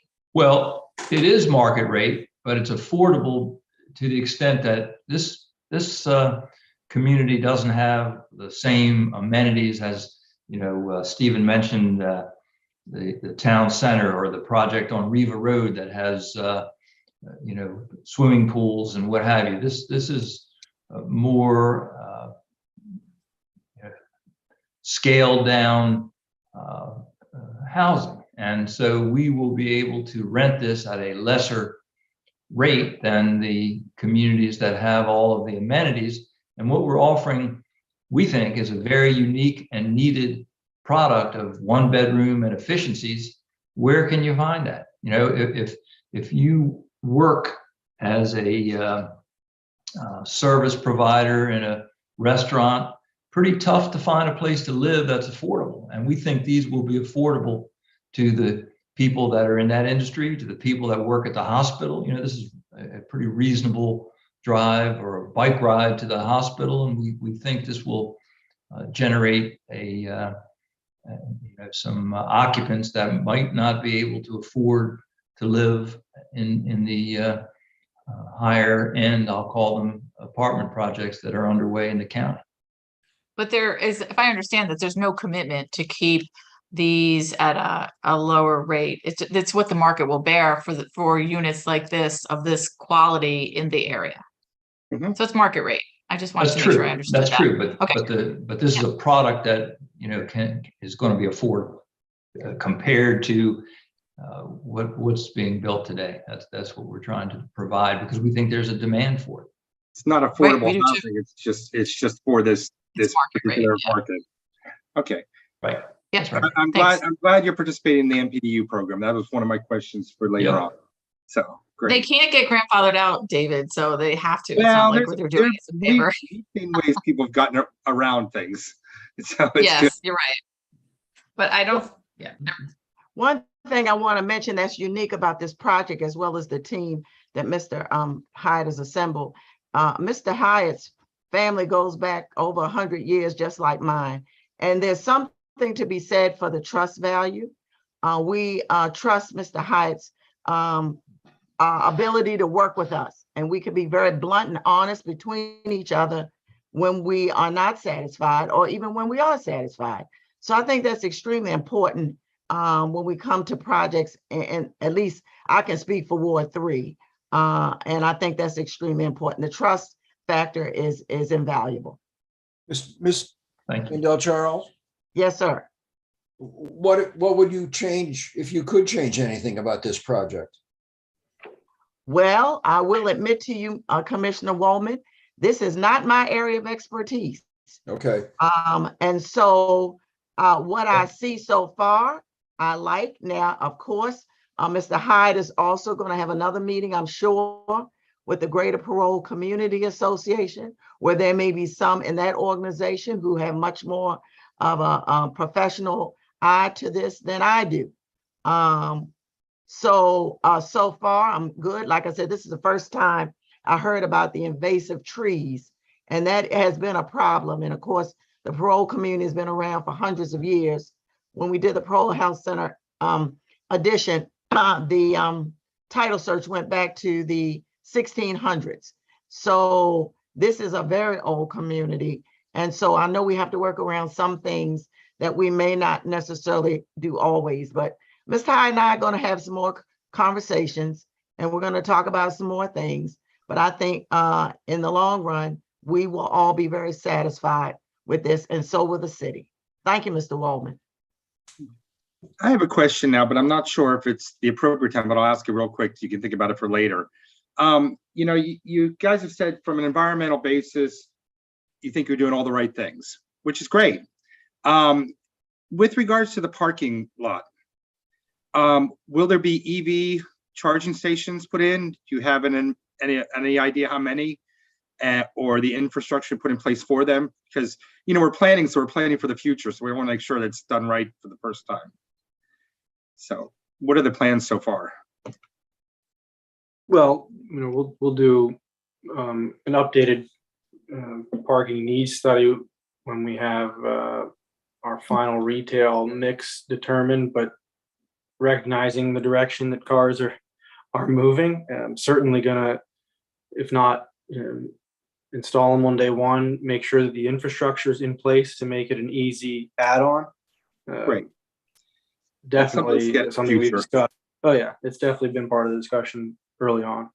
Great. Yep. No, I think that's going to be as time goes on, that's going to be a significant part of the automobile fleet, and I think we will need that in our parking facility. And we've already provided for probably more bike parking than you can. I guess we'll show that detail when you'll see does that it. I mean, this is. What about EV? What about EV charging in the townhomes? You make that an option when they build them. That's probably true. Okay. Well, there'll be garage units, so we can certainly put the infrastructure in. Yeah, you want to. Yeah. Yep. It's just a 220. Right. Yeah. No, we can certainly make sure that the power is there. Can I go back to market rate and the whole real estate, sort of your vision of this? If you were to rent those 1-bedroom units, you call efficiencies or studios, well, today, what would you rent? What would they rent for? If you had this was finished today. Yeah, I mean, I have market studies that are from 2019, so I couldn't tell you what rents are today because they've jumped up, in some cases 30, 40, even 60% in the area. But we're going to be, I would guess, at least anywhere on the low end from 10, 15% up below what is a comparable unit, a one bedroom apartment's being rented for, let's say I think it's called the Crosswinds. And those are, you know, $2,500, $3,000 a month. So we're hoping to be in the, I guess, I'm pulling up my my old market study here as we. And So what about somewhere the around town- and the town- $2 a square foot kind of thing. Right, I it'd think those be- are the numbers we were looking at, $2 and change Yeah, I a think square 2 foot, and which change. probably I gets was you, pulling up the. That's only $1,000. I think we were talking, not two, yeah, not No, two, like probably two- 2 and change. I'm thinking if my guess, and this is shooting from the hip a little bit, and I would say it's probably a $1,400-$1,500 a month, one bedroom apartment rent. That'd be my guess What's your today. guess on the townhomes?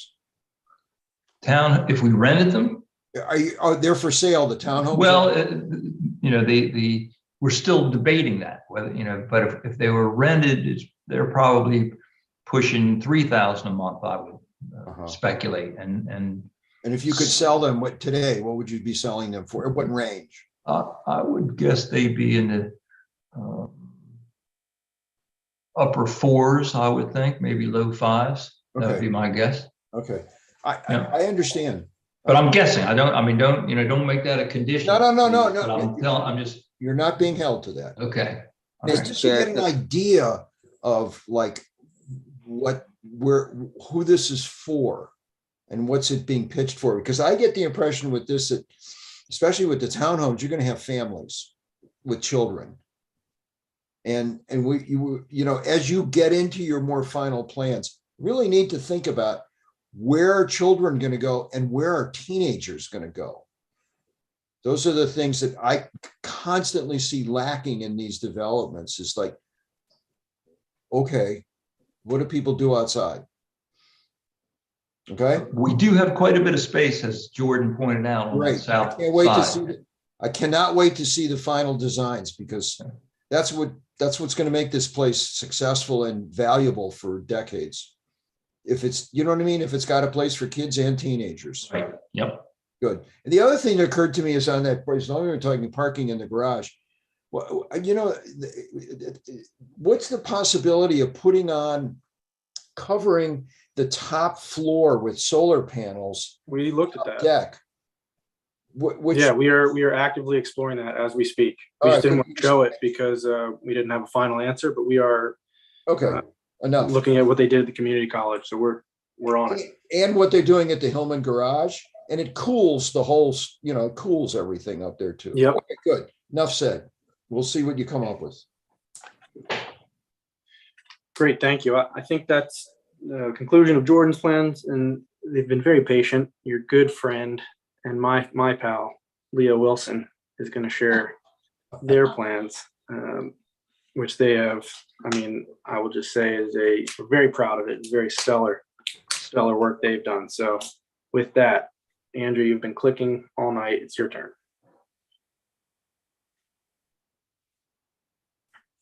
Great, thank you. Muted. Okay, there we go. Yeah. So Andrew and I have been working on this for a good long while with the rest of the team, and we started with some drawings from the prior scheme that Alderman Pindell Charles spoke about, where there were concerns about the height of the building, the overall makeup of the units, the way it met the street, and so we kind of went back to square one and took another look at this, and we've been through probably maybe 4 or 5 different informal discussions with planning and zoning, and Tom Smith's been a good partner for us to try and figure out a way to come up with a project that provides a variety of offerings in terms of what we're going to be able to do for different segments of the community, and at the same time create experiences that would draw others to the property with some of these exterior spaces and some of the opportunities on the ground floor, and even some of the environmental opportunities for the areas that would be shared. So what you'll see is kind of the result of this kind of interaction between planning and zoning, the community members and the design team to try and come up with something that provides a little bit of everything for what I think is a broad spectrum of people. So really the project involves, our residential component in the townhouses, and those are family oriented with 3-bedroom units. And you'll notice that after some back and forth, we decided to try and bring the cars inside there to get them off the street and reduce the necessary impervious area associated with surface parking. So that was a pretty big change in terms of the unit design. So in the towns, we pulled them both into the building in both areas to the greatest extent practical. To Mr. Waldman's comment, we did look at the length of these units, and we kind of looked at what we saw on West Street with some of the townhouse development pieces, and made the decision that we would try and keep these to relatively low numbers as compared to some of the other projects. And you'll notice, particularly on the slide in front of you at the bottom of the screen, we did break those up so that there would be units that were only 5 and 4 together, and some of the other ones, just the math worked out that they set up the way they did. But also, we didn't do rows that were in the same direction everywhere. We went to rows that were perpendicular to make it feel less linear, and to break it up and to provide those open areas where the end of the units are. So we tried to mark the corner with a building that would kind of establish, I'll call it, more urban feel to it. It's urban density low, I would call it. While we're entitled to go taller, the problem with going taller is that I think the experience from a pedestrian standpoint becomes somewhat different, but also it requires more structured parking. And the structured parking, we wanted to keep that as small as was practical. So that's why you only have a 2-story parking deck rather than a parking structure that was taller. And we looked at all of those things and came to this after we moved back and forth on how many units we could provide and what the community needed. So let's move into the buildings, Andrew, and go to the next slide.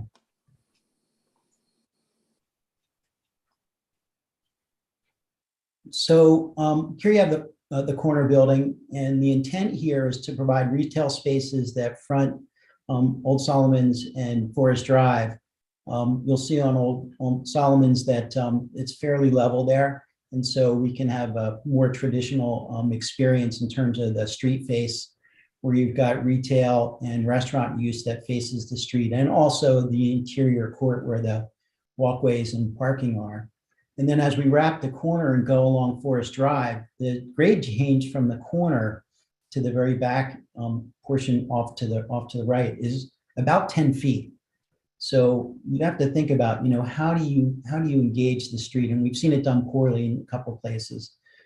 So we looked at it. The challenge became a great opportunity, and you'll see this in the 3-dimensional drawings where there were questions about the outdoor space and where gathering spaces are provided. And you'll see the development of that green space along Forest Drive. We've set it up so that there'll be a nice kind of a green buffer between the building and the sidewalk, but also really nice opportunities for gathering space. It's 3-dimensional. It's kind of cool because it's not on one level. And then along the building face itself, we've set up a large promenade there, and you can see indication in what will be kind of our market area, that we've got overhead doors that we'd like to open up to those spaces so that we can have interaction when it's seasonally appropriate to go in and out of that space. And it's on both sides. So we feel that'll be a really nice open market area.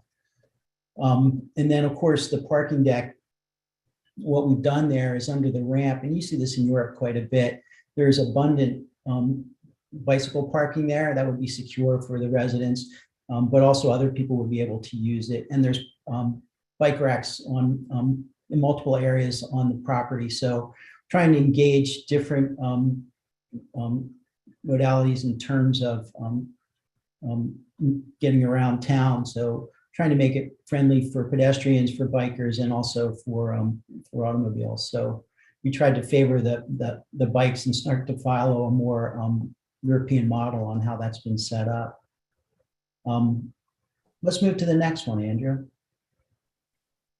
So the way it sets up right now on the lower level, because of the way the grade works, I can get into the lower level to get underground parking on just the side along the top, you'll see.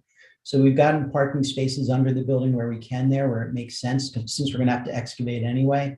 We've got trash facilities down there, building services, and then parking that would go underneath. Then let's go to our next one, Andrew. And of course, we have the main floor with a mix of retail. And then we go upstairs. And so on the second floor, you'll see the unit layouts. The second floor involves, let me just check my notes here. That's got, gosh, Andy, I'm looking through my notes here. I think the first floor is, this first level is 39 units. And it's a mix of studios and 1-bedrooms. And this is nice because we're seeing a higher demand for smaller units that are more affordable, and people are living in less space than we're used to seeing in the past. But it's a nice mix where you've got a more affordable component with smaller units that are still very, very comfortable in conjunction with the towns, which are more family oriented. So I think the mix is really quite nice. Mr. Wilson, on a 540 square foot unit, is that considered a 1-bedroom, or is that considered just a studio? For the most part, some of those smaller ones are studios, but the ones that get a little bit bigger than that, I can do a 1-bedroom in. What do you mean by a little bit bigger?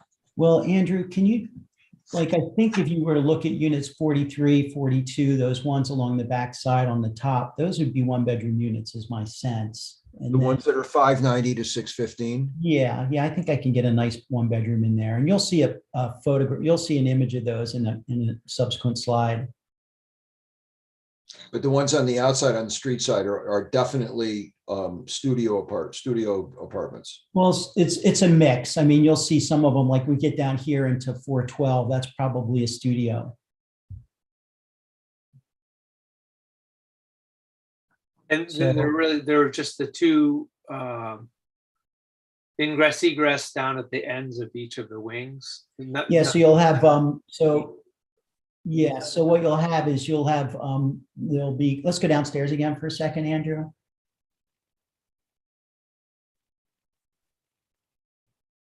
Yeah, so you'll see the two core elements are at the ends of the corridors, and then over in the area, the other one, Andrew, if you would mark that, that's where the main lobby for the building is for leasing and whatnot on the first floor. And then as we go upstairs to the third, I'm sorry, so no street access. That's kind of interesting. So you no, go downstairs, Andrew. Oh. So see this apartment lobby? I see. Okay. Yeah. So this has a street presence here. And then our sense is that most of the residents would park their vehicles back here and come through one of these two entry points into the upstairs. But this is the one that's marked apartment lobby is the one that goes out to the street. Okay. Just as long as there's some way out of the street without having to walk all the way around. Yeah, I think we have that. But there's no real, the only street entrance on the upper Forest Drive side is Alex, I'm sorry, you broke up just a little bit. Where your marker is? It doesn't go, in other words, it doesn't go through to the other side. Correct. Yeah, on Forest Drive. Gosh, I'm sorry, that one broke up. Yeah, correct. It doesn't connect to Forest Drive. Yeah, I think that's important to have a connection, like down on the old Solomon Island side. It's a way to get to it from the street, so you don't have to walk around the end of the building. Yeah, I think that's something we could accommodate without too much trouble. I think it's a good point. Yeah, we can certainly look at that. And then let's go up to the third floor, Andrew. So then our third floor units, again, they lay out similarly. We've set them back. You'll see in the elevations. There's a small outdoor courtyard amenity space on the corner, which we think would be quite nice. And then also we've got some rainwater collection devices up there for the water that comes off the roof that we would use to irrigate some of the plantings on the property. So trying to catch some of the stormwater to put it back to use. And then I know that Commissioner Butler and I have talked in the past about solar and taking her comments to heart. We're looking at Well- what we're going to do with the rooftop of not just the building, but also potentially the parking deck to see if we can accommodate the ability to provide solar, because I think Commissioner Waldron's point is well taken about that opportunity. Can I ask, what, on this slide that you've got, right at the apex of the corner interior, it says building support. What is planned, right diagonally across from the rooftop terrace? Yeah, what's that? What's that for? Yeah, we're not sure. Huh? We're not sure. Okay. We think we might have, I mean, it would be really nice to have a small gathering room in there, honestly. You know, if we can move the units around a little bit. So it could be a multitude of things. We're still kind of in early development about programmatically what that will include. Okay. I was thinking the same. Thank you. Okay. Let's move on. So, and then there's the rooftop. And of course, you can see there's a good amount of space left for us to do other things up there. We're not sure what else we're going to need, but yeah, that just kind of gives you an overview of how it lays out. So when I start these projects, what I try to do, and you guys know this, is that, you know, we try and look for opportunities to borrow from what's been done in the past in terms of what's successful, what's attractive to the public, what kind of spaces we can provide, and what kind of aesthetic we can bring to these projects. And so in this area, we felt like taking a building that looked almost like it was an adaptive reuse building, where it takes on a different vocabulary than your traditional townhouse or apartment building development would look. So what are we doing? We're looking at material changes that are exciting and interesting to us. We're looking for things that provide more glazing than a traditional townhouse or apartment building would provide. We're looking for architectural elements that create some interest. But then if you look at the lower slides, you'll see like these outdoor spaces adjacent to the building can be done in a bunch of different ways. So Jordan spoke about the green space adjacent to the building. You'll see that in the lower left. And then on the lower right, these promenade type spaces. Now, of course, we don't have our building set on the water, but you can tell that, you know, when we look at the other slides, we've looked to do something like that along the street face. And then finally, at the upper right, you can see how the retail along the ground is, you know, I think these mixed use projects are the way to go in terms of what's going to be happening, not only in Annapolis, but the country moving forward, not just in the city, but in smaller towns too, where the mix of retail and residential is really nice because the spaces are activated at different times of the day. And so the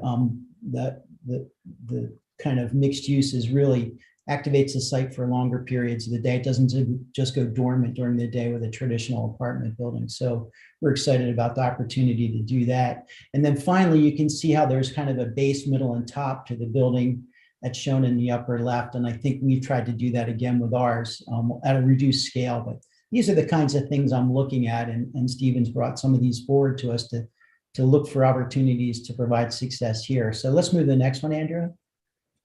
And I'm not going to take a lot of time with these, but I want you to know these are kind of where our thoughts are coming from. Next one. Again, you know, buildings that provide some, you know, not the most traditional in terms of the skin, but still very engaging, I think. And particularly the lower left one, where you see these, you know, that rooftop piece on the corner started to really talk to me. So I thought it made some sense. And again, right above it, where these openings that go out to the street from the building on the ground level provide a nice way to interact from indoor, outdoor. Next one. So one of the things. Can I ask you a question about the retail space real quick? Sure. You know, for a shop, like a small shop on Main Street, what kind of square footage are those typically? Less than 1,000 square feet? I think the better ones are a little bit more than that. I think they want to be a little bit bigger. Now, we've set it up so the bays can be set up to take 1, 2, or 3 bays or as much as you want. But the idea of 1,000 is a little bit tight just because there's not room to store product. And so I think 14 is probably about the magic number, but the market's going to tell us more about that. We'll have because the reason I mention that is, you know, the larger the retail space, you know, the more likely you're going to have to get a high capital chain kind of store versus something that's more local. I think the smaller retail spaces are more likely to have something hyper local. Agreed. I mean, we're looking at things that could be, it could be a dry cleaner, it could be a small branch bank, it could be a coffee shop, it could be, a small, small retail component as well. So we're kind of setting it up so that we can break them up into sizes that aren't large. There's only two larger spaces that we're envisioning, and that's the kind of the food hall area. And then also the restaurant piece are the only two larger ones, and they're not even that big. I mean, the food hall one is the largest one of all of them. Okay, well, it's nice to know that retail space can be flexibly configured anyway. Yeah, right. I think that's a good idea. We think that this food hall is, would be a really nice thing where we can provide, at the market house, of course, it's a great thing, but it's a single vendor. And we're thinking that we might have an opportunity to do multiple vendors in that space with a shared kind of dining area and maybe a bar area where we see it up at, I think it's our house up by the museum in Baltimore, and it's really quite successful and very pleasant. So, and it provides opportunities for, smaller restaurateurs to get into a place where we'll have, people that want to try something different. So it could be pretty exciting. Next slide. So again, some more imagery of how the food hall might work out. Now, these are just kind of to give you an idea about what we're thinking about in the units themselves. So again, we've added more glass than a traditional townhouse or apartment would even have. So you can see that in the upper left. And then just below it, the outdoor space on the roof, it's not big, but I think we could make it really pretty comfortable, inviting. Going to the upper right, this is kind of a shot down on one of the kind of like what could be the living area in one of the units. And you can see you don't need a lot of room for people to be comfortable and happy. And then if we drop down to the bottom right, you can see what that would feel like. We're modeling our units on this type of aesthetic where there's a little taller ceiling. It's a simple layout. You can see this would be a lovely studio and a comfortable place to work and live. So, which more people are doing. So these are the things I'm looking at. Now, what you'll see next are the elevations. I'm not going to spend a lot of time on these because they're a little bit hard to see. But what you can see here is that we've got the mix of materials between some brick, some kind of more panelized assemblies, lots of glass, trying to set it up so there's a base with those garage doors, a middle piece, and then the top, and then some breaks in that horizontal band that brings the top down. So there'll be some articulation in the facade to push things back and forth. So it's not easy to do on a budget, but I think we've got enough variation that it could be really quite interesting. And then this one is interesting to me because you can see if you go to the right side where we're at grade, and that's my corner element. And then as you move over to the left, you can see how that grade drops off pretty aggressively. So, so we're working that area. What can we do with it? And we've created this kind of these tiered platforms for activity. I think that'll be quite nice. Let's go right to the 3Ds, Andrew. I think they're next. My apologies, they sometimes take a minute to load because they're not small files.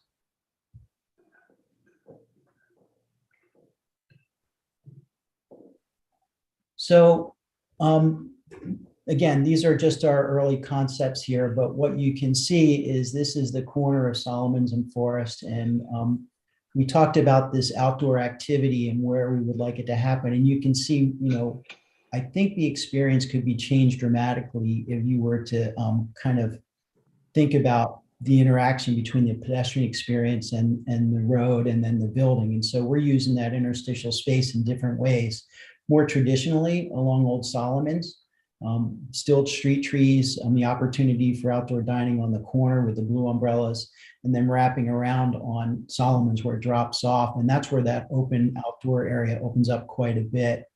And then off in the distance, off to the right, you can see the beginnings of the towns. I think a 3-story building here is really quite nice because it's not too big, but it gives us critical mass in terms of providing the 77 apartments that we're hoping to provide. Next slide.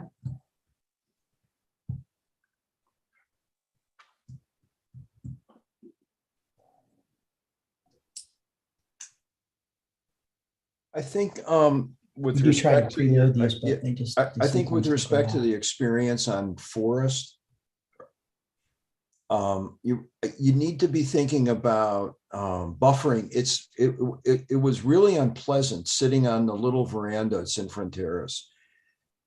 I don't disagree. Noise, and I know this building is set further back, but still, I mean, you and your landscape architect, you just need to think about it. It's not that pleasant, the boulevard, okay? In fact, it's not pleasant at all. Yeah, I don't disagree, but at the same point, I think we'd be doing a disservice to the community if we didn't make an attempt to improve that condition there. And I think if we can get it landscaped properly and provide a different scale to it, and the right kind of green buffer, that we can control some of that unpleasant interaction, I'll say, with that current intersection. Well, I agree with you, and I think it may need to be somewhat substantial. It may not need to be a built buffer, but it does need to be a substantial kind of buffer, especially up near the corner. Yeah, I don't disagree. I mean, we looked at, like, if you look at, I think it's, what is it, 1700 West Street, you know, where the building's right up against the street and that corner starts to fall apart a little bit. Like, I think there was an attempt to do a good job with it. I've given us a little more space there, thinking that the distance will help us a bit. But again, you know, I'm open to looking at that again. Bob, if I may ask, what's the unpleasant experience? Is it noise, or what is that what it is? Yeah, automobile I mean, noise? You're really pretty close to the street, and there's a lot of cars zooming by and all that entails. Okay. So think about the experience at like Level, where they have that really nice door that they really can't open very often because of its proximity to the street, West Street. You know, you would think it's a relatively slow street, but they're right up against that edge. And so we've increased that distance quite a bit, you know, in deference to that concern. Now, you know, we're going to look at it pretty closely, but yeah, I get it. Okay. Now, as we move towards the other end of the building, you can see, you know, and Jordan's team's put a lot into this, you know, we've taken this kind of stair element and created smaller gathering spaces in different areas. And I think this is really going to be an exciting outdoor area. And again, I understand your concern, but that street seems to be less problematic to me in that area once I move away from the corner. And I think it would be really, again, I think it's set back because of the way the street is angled in this area, particularly. The larger outdoor gathering areas are moved away from the corner. So I think there's opportunities to move away from the less, you know, attractive corner from a noise standpoint to more quiet places down at this end. Next slide.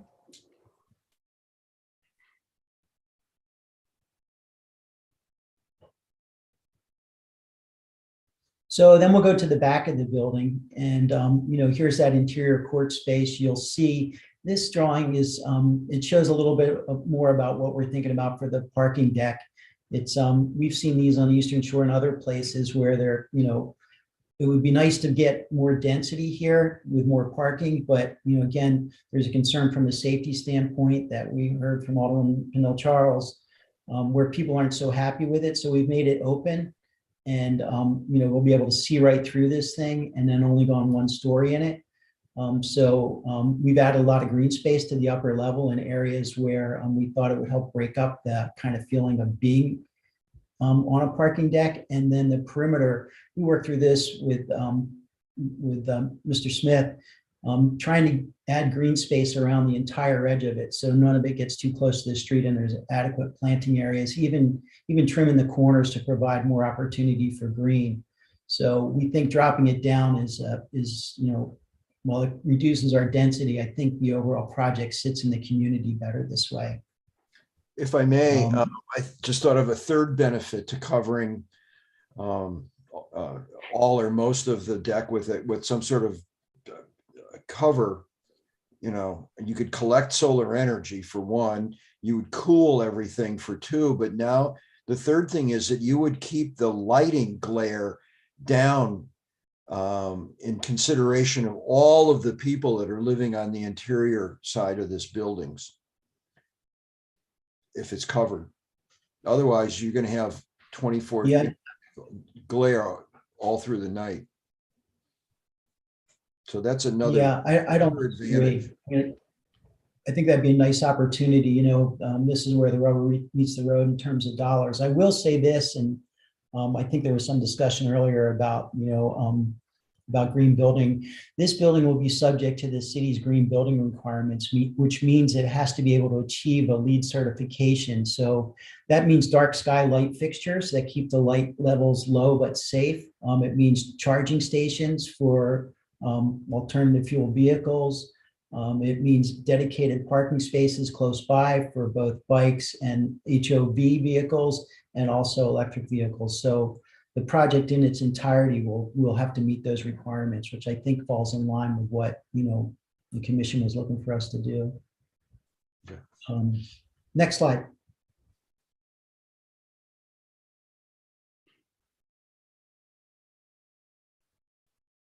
So this is kind of a view through some of the parking area, and you can see that, you know, we tried to keep the scale low. I think, again, the 3 stories is nice, the lower parking deck.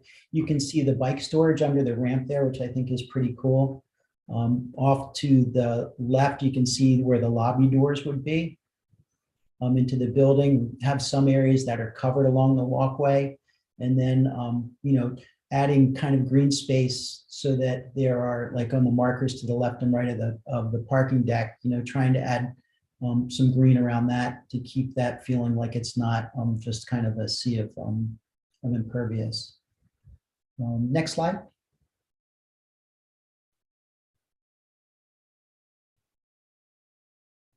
So this slide really just shows how the townhouses are set up. The only reason I have this in there is you can see, you know, the goal here is to provide some articulation from unit to unit. So we're moving them back and forth. This is based on some earlier successful models we've seen. Again, the parking on the lower level at the bottom is inside for most of the units. Second level is living, and then the third is the bedroom level for the most part. Small den on the first floor. A nice entry piece that goes out to the sidewalk separate from the garages. That's not easy to do because the buildings have to be set up in areas where there's a back and a front, which we were pretty careful to set up. So you're not entering on the same side as the cars. Next slide. One quick comment about the layout on the second floor, the sort of main living floor. Yes. Is, you know, a number of the units on West Street have this similar layout, and, you know, both the newer ones and the older ones at Murray Hill have this similar layout where the kitchen's kind of in the center of the building. Yeah. And some of them have it where the kitchen's at the end and the sort of living room, dining room are just one larger space. I've been in a number of those, and I found the ones that have the central kitchen to be really constrained, and you end up sort of breaking the space up into two small spaces. And I don't know, it'd be interesting. And this may end up just being a personal preference too, but it would be interesting to talk to people who live in both of those styles to find out which ones, you know, which one's going to be more desirable, maybe. Just a suggestion, because I mean, I personally found the center kitchen to be just a little weird, just in the way I anticipated it functioning. Like, you know, everybody always ends up in the kitchen at parties, and having the kitchen in the middle sort of bifurcates the action. You know, anyway, something to think about. Mr. Chair, if I could. Yeah. I would actually very much agree with you. I've been to a number of fundraisers in the townhomes that you're talking about. And it's awful because you can't have more than, 10 people comfortably in the space, because it gets crowded in the very thin walkway between the kitchen, the living room, and the dining room. Obviously, everybody doesn't entertain, but for those that do, or for larger families, it could be a problem. Okay, anyway, just something to think about.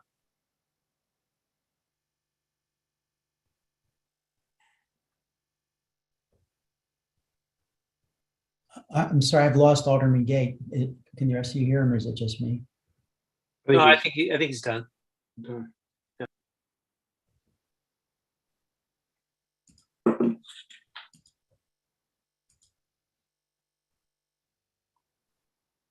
I think you're good to move on, Yeah, Leo. my apologies, Alderman Gay. I did hear what you said. So I think that's a great point. I mean, I think, we're going to be looking at both of those unit layouts. One thing to remember about these is because we have the 2 cars inside, the unit.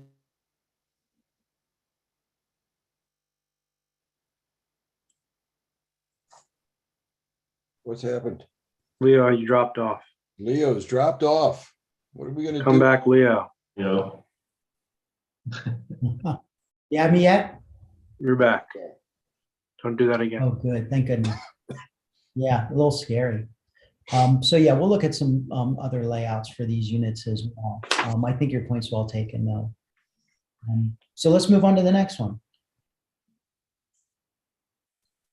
Again, we're not going to go through more unit layouts. It's really just pretty simple.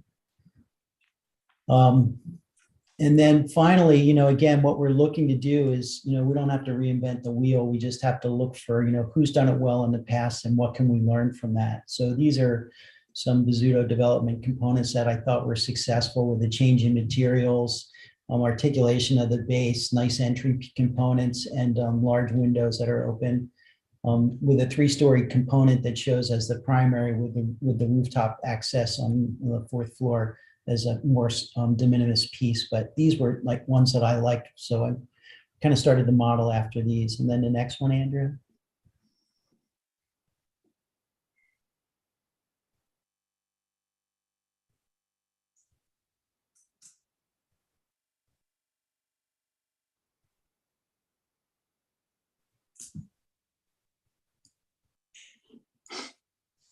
Do you forecast opening windows?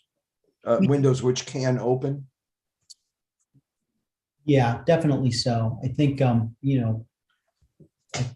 think, I can't see doing it without, let's put it that way. Right. Now, we like these because we do have areas where the townhouses are open to green space. And so the traditional sidewalk element is, of course, a necessity, but some outdoor areas that take a different form are going to be opportunities for us on this project because of the open green space that Jordan spoke to.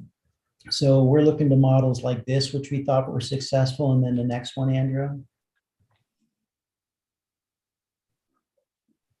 So the other one was where we were higher than the green space, and these are ones where we might be lower to the green space. And again, Mr. Smith brought this forward to us and said, this worked out really quite nicely, even though there's a dramatic grade change on this project. Those outdoor spaces are really quite nice. So, the natural environment is not that far off of the front of the houses. And so you might think of it as like the back of the house, but really clearly this could be a beautiful front. It would be nice to have spaces like this.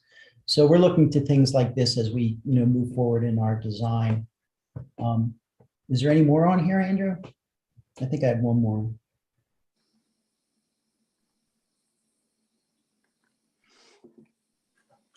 Yeah, so you start to see how these elevations are informed. Again, changing materials, trying to vary the upper level so that it's different. Again, Mr. Waldman, you talked about the bays on the ends of the townhouse rows, and you can see those on the left and right of this piece here. Yeah, I really do think that there are several opportunities to split these and to make them into shorter rows. And for circulation, I really do think that there are several opportunities. But I don't know that I need to go through the specifics now. I thought maybe I'll just send some notes to Tom Smith, if that's okay with the rest of the commission, or I could talk. I mean, down near the, Well, it's down certainly near something the, we'll look at. yeah, it's down near the town farm, the Neil Farms or whatever it's called. I don't want to interrupt you. Keep going. I don't want to, you're on a good roll.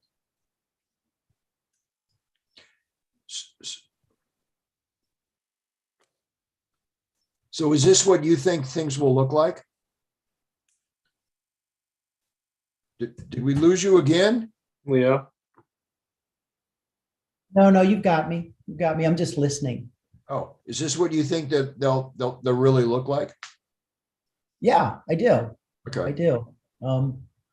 I think these are, it's not the cheapest thing to do these masonry buildings, but the feel is it's really quite nice. So we tried to add some vertical elements with more glass to break them up in between some of the units. So there's a mix of a more modern kind of infill and a more traditional kind of unit between them. And I think the mix is it feels good to me.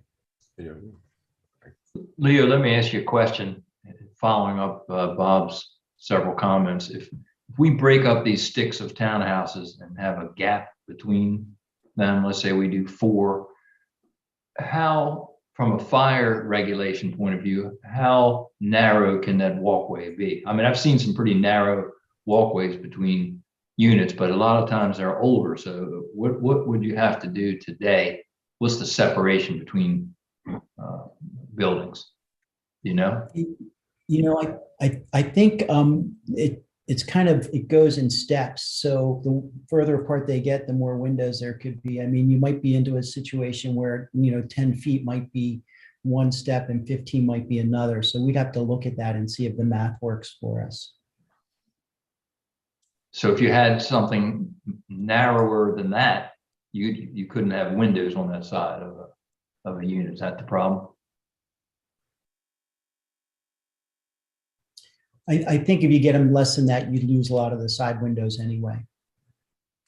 Okay. All right, just trying to see what. Good question. Yep. Okay. Yeah. So, I've lost my video feed. I'm sorry. What's the next slide, Andrew? You want me to come over there and fix that computer for you? Yeah. I'm sitting in my office. I do this all day. I'm so sorry. It's the image of the retail store or the main building on the left and along At the corner. Yeah. Bikes and right. books. I think these images. Yeah, I think these images speak for themselves. I mean, we're still trying to figure out how it all goes together, but again, these are the opportunities we're looking for some of those pieces to cross over and just be more dynamic. And I'll just chime in here, Leo, remind everyone of our goal is to have a built urban environment. And I think that Leo and his team have done a very nice job articulating that, especially given what else exists in the city. You really do create a sense of place, a sense of activated streetscapes without, just having straight rows of vinyl townhouses and brick. I mean, these things have character. These are really unique. I agree. Urban. I don't know if we call them. They're like modern meets traditional. I think he's done an exceptional job of articulating what I can only say in words. And so kudos to you all, but hopefully they aren't too expensive to build. Yeah, that's always the challenge, Stephen. I get it. Commissioner Waldman's asked, the question he asked himself is, would I like to live here? And, I think about that myself too. And I've come away from these, they're not fully developed, but the idea is we're creating a community here with a mix of opportunities that on a corner that, it's unremarkable right now. And that's being kind, I think. And I think this is an area of the city that could use this type of development. And, the teams worked hard to provide, a mix of things, environmental response, architecture that responds to, kind of the need and the opportunity. And yeah, so we're excited about it. So is there one more? I think this is probably close to the end here, Andrea. Yeah, we're on the back slide now. Yeah, yeah. Again, you can see the mixed use building on the end, and then this would be the back. Again, we can't spend money everywhere, but I think a mix of things and even some small balconies off that back side. I mean, again, this kind of feels to me like a place I would really like to live. Mr. Chair, if I could. And that's it, by the way. So yeah, Alderman Gay, please, from my side. Sorry. So the plan is to have close to 60 townhomes there with the MPDU regs in place that will put roughly 9 of them, place 9 of them as moderately priced dwelling units. That's if you decide to full out sell it instead of rent. Has there been any further consideration? Because I think this is a fantastic plan in an area that has so much culture and history, as the Alderwoman alluded to. Has there been any plans to maybe go beyond the 15% mark that has been set by the 2004 MPDU ordinance? I think really just to meet the needs of not only the existing community, but the city. Has that been taken into consideration? Well, I would say that it has, Alderman Gay, and by that I mean, of course we're obligated to meet the city's requirements for the MPDUs. I frankly don't know that they've been all that successful. I mean, we hear that comes in bits and spurts, but I think the real thing, and Mr. Hyatt spoke to it, Alan spoke to it in the beginning, the offerings of these units are purposefully modest in size to provide accessibility from a financial standpoint to a more broad spectrum of people, particularly who are, really underserved right now. We don't have this type of availability, and where it was available, it's fully taken. So I think between the combination of the MPDUs and the studio and 1-bedroom components, I don't know. I mean, you can ask someone to go further, but I think this fills a market niche that, is in high demand. So that would be my response to that. I would definitely agree as it relates to the rental housing, and particularly if you would rent them out as suggested or alluded to earlier at close to $1,500 or $1,600 a month. That would make it the cheapest housing by far in the city of Annapolis, with average rental prices for 1-bedrooms right now close to $1,750. And there's definitely a need, and this would be a fantastic project if everything would work out. But this is great. Thanks for allowing me to speak. Sorry. And just to reiterate that good design can come in small packages. That as Bob has said, every citizen deserves good design, and good design can come in small packages, and the smaller packages can help keep the rental costs down. So, I'm all for having very diverse typology of housing. Something all over the map at all price points, because that typically new developments go in at the very high price point, and it's nice to have a little bit of everything at all price points. So that's great. Yeah. And then I just wanted to offer, before I finish up and then I'll stop talking, just a word of caution to the commission. These projects are really hard to put together. You can tell from the length of time it's taken us to go through this in a preliminary fashion what kind of thought goes into it. And you can just start to count the dollars it takes to put this together. And so I would caution you on, Commissioner Waldman, I think you have a good point about, maybe there's gaps that could be provided, but each one of those units, the townhouse units, bring a financial tool to the developer that provide the ability to do nicer things. So at a certain point, you cut to the quick where you've taken so much out that the project is no longer viable. So as Alderman Pindell Charles said, the Hyatts are trusted members of the community who have done a lot of good, and so I just use great caution in asking for reductions in the things that help pay for this, because this corner would be, this would be a dramatic change to that community and much needed piece. So that's my plug for, using care when we take out the knife. I don't want my comments to be misconstrued or taken out of context like they were from the last work session. So I will be quite circumspect. I'm not talking, I actually am not thinking, and in any one places that I looked at reducing the number of units. I actually hadn't occurred to me. It occurred to me that in every one of these circumstances, it may be that you can get 10 feet or 12 feet simply by spreading them apart and using some of the end and some fiddling. Not me. Do you follow me? I do. I think your point's well taken. I'm not talking about reducing. I must admit that when I first looked at this, I thought, oh my God, but I'm not thinking that way anymore. Well, good. Well, this is an iterative process and it's taken a long time to get to this point. So we're going to go back and do some more homework on our side and see if we can come back to something that responds to the comments we heard today. Good. Every citizen deserves good design. Well, hopefully we can provide it. Let's hope whoever's writing the articles hears that comment.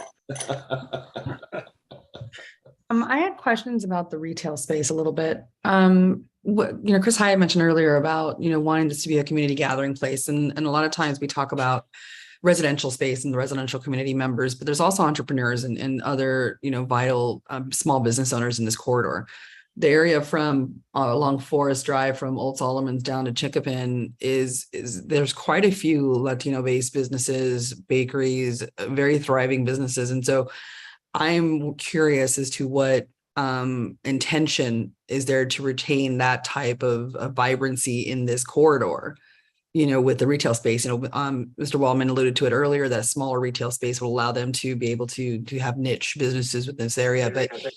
And this is more about operations and, activity of the area, but I just want to make sure that we're inclusive in that way as well to make accommodations for those business owners that currently exist and thrive in this neighborhood. Sure. Yeah, we would, Stephen, you want to comment? Go ahead. Yeah, we have a really personal and working relationship with a lot of the Latino community in that corridor. They're tenants of ours down the street at Fairfax Crossing and current tenants. And we want this to be a diverse, eclectic mix of retail users. And specifically, I'll speak a little bit more to the proposed food hall concept.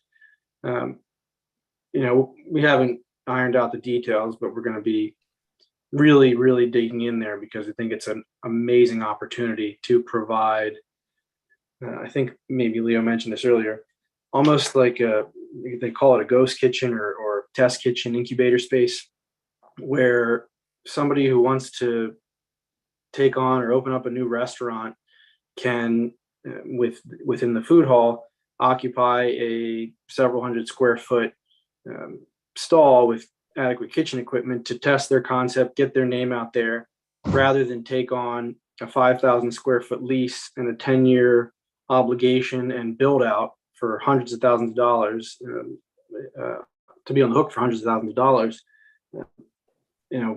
We hope that that's the bulk of the mix of users in the food hall, from local operators that are currently operating that want to test a new concept to people that just want to try their hand at a new concept. And then if it works for them, that's a win for us because people will be there. Plus, they hopefully will want to take their concept and expand it to another location somewhere else in the city. That doesn't exist anywhere in the city. There's nowhere where someone can, you have to take the risk now, and it's probably kept people from making that leap. We want to provide them the opportunity to take that leap. The other retail mix, we envision what I'll call Amazon proof retail. I don't expect anybody to be in there selling, tchotchkes. I expect we'll have some sort of salon service element, dry cleaner, probably some other food users, and then maybe some sort of fitness program. But there's not too much retail. 30,000 feet might look like a lot, but it's not it's going to be a handful of users, and again, we aren't entirely finalized on the food hall square footage, so it might take more, it might take less space. But we also, we've talked to the current tenant in the space, and it's a little tough to close up an existing spot, find temporary space, and come back. But it's certainly our preference to have something as popular as Seamfront Terrace remain in the space, and hopefully what we've done and designed and Leo's put on paper buffers that corner, so Mr. Waldman will come back and have a much more pleasant experience sitting outside. Well, that's good to hear. And I think overall, I'm quite impressed. I think as this project moves forward, my only, I guess, feedback is the notice of hearing that was posted for this session on property on site. It was placed at the corner where the hair salon was. And I was just, I drive this corridor every day. I had no idea this project was coming out for a working session until the agenda showed up. And so I was just curious as to why, or maybe in the future, if we could post those kind of notices of hearing where there's more foot traffic, maybe in front of Pearl Liquors or in front of Seamfront Terrace. And then also the outreach and advocacy and maybe a translation, in Spanish. The elementary school that's nearest to this parcel is about half mile away, and it's 75% Latino, or Spanish speaking. So I just want to make sure that we're doing all we can in preparation for this development to make sure that all voices are heard in the community as well. Absolutely, and I think we'll coordinate with some of the other community leaders to maybe have another sit down and do more of a one-on-one walkthrough of what we've shared tonight. I believe Alan's reached out to the leadership at Greater Parole, and we'd be happy to do that with anybody. We're building this thing not to build and walk away. We're building this thing to hold it, and I mean it when I say it, be a community gathering place that's here for hopefully my grandkids to enjoy. Thank you. I wonder if we're nearing the end. I wonder if Tom Smith has learned anything from this, or if he has anything to say. Thank you, Commissioner Waldman. Yes, as a matter of fact, I certainly have to commend both Mr. Hyatt's and the team in working with the city and with the community. It really shows that a collaborative process can work and work well in the city of Annapolis. One of the things that Mr. Waldman, you said that brought to my mind about the pedestrian connection and the bridge, and the best example I can think of, a little bit selfishly, is 30 plus years ago, I had worked with the former county planning director, Steve Coburn, when we were colleagues, and designed the master plan for the new campus for the community college. And it has a pedestrian bridge over a ravine, much like this. And if you've ever been across that pedestrian bridge and you're up in the canopy of the trees, it's a really cool experience. And it's a great connective element between the two campuses. I could envision something not too dissimilar to that with what you were articulating earlier. It was talked about, when we talked about the people spaces, I think Mr. Waldman, you were talking about that, this European court feel. Maybe Mr. Crabtree spoke to that. That's exactly what we did in some of our other projects like Acton's Landing and Uptown, the Bizzuto projects that I think Leo showed. The reason they utilized yellow brick alleys was to keep a really people pedestrian space feeling that was also a utilitarian vehicular space. It really creates a great feeling and brings what is Annapolis to the project, honestly. So I think there's opportunity for that here as well. And a little bit selfishly, when it comes to affordable, people like myself who have raised their families in Annapolis and are now empty nesters, where do our kids live? It's a place like this that's affordable, that is active, that is just a wonderful place that I would hope my kids would entertain living here. So thank you very much.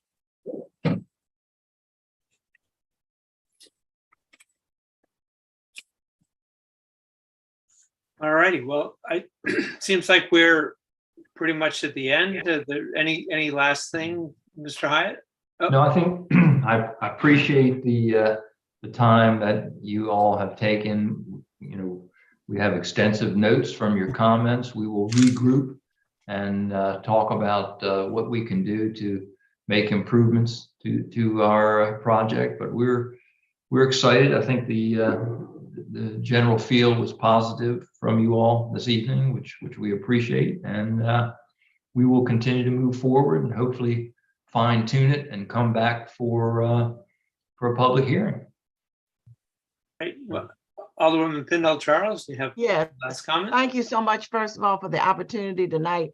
One thing I want to add, in Ward 3, we have approximately 725 businesses. We have more in our ward than any other ward. And thank you, Ms. Rubio Dorsey, for bringing that to light about our businesses, especially our Spanish-speaking businesses. We truly appreciate all that they bring to our community. Thank you so much for the opportunity again this evening. You're welcome. Well, on behalf of the rest of the commission, thank you all for coming and bringing back another work session. Really appreciate it. And thanks for all the effort to put forth doing that and to listen to our feedback. Thank you. Appreciate the time and your feedback. Welcome. Well, at this point, I will declare the work session over for this session anyway. And thank you all for watching, and tune in 2 weeks for the next planning commission meeting. Thank you.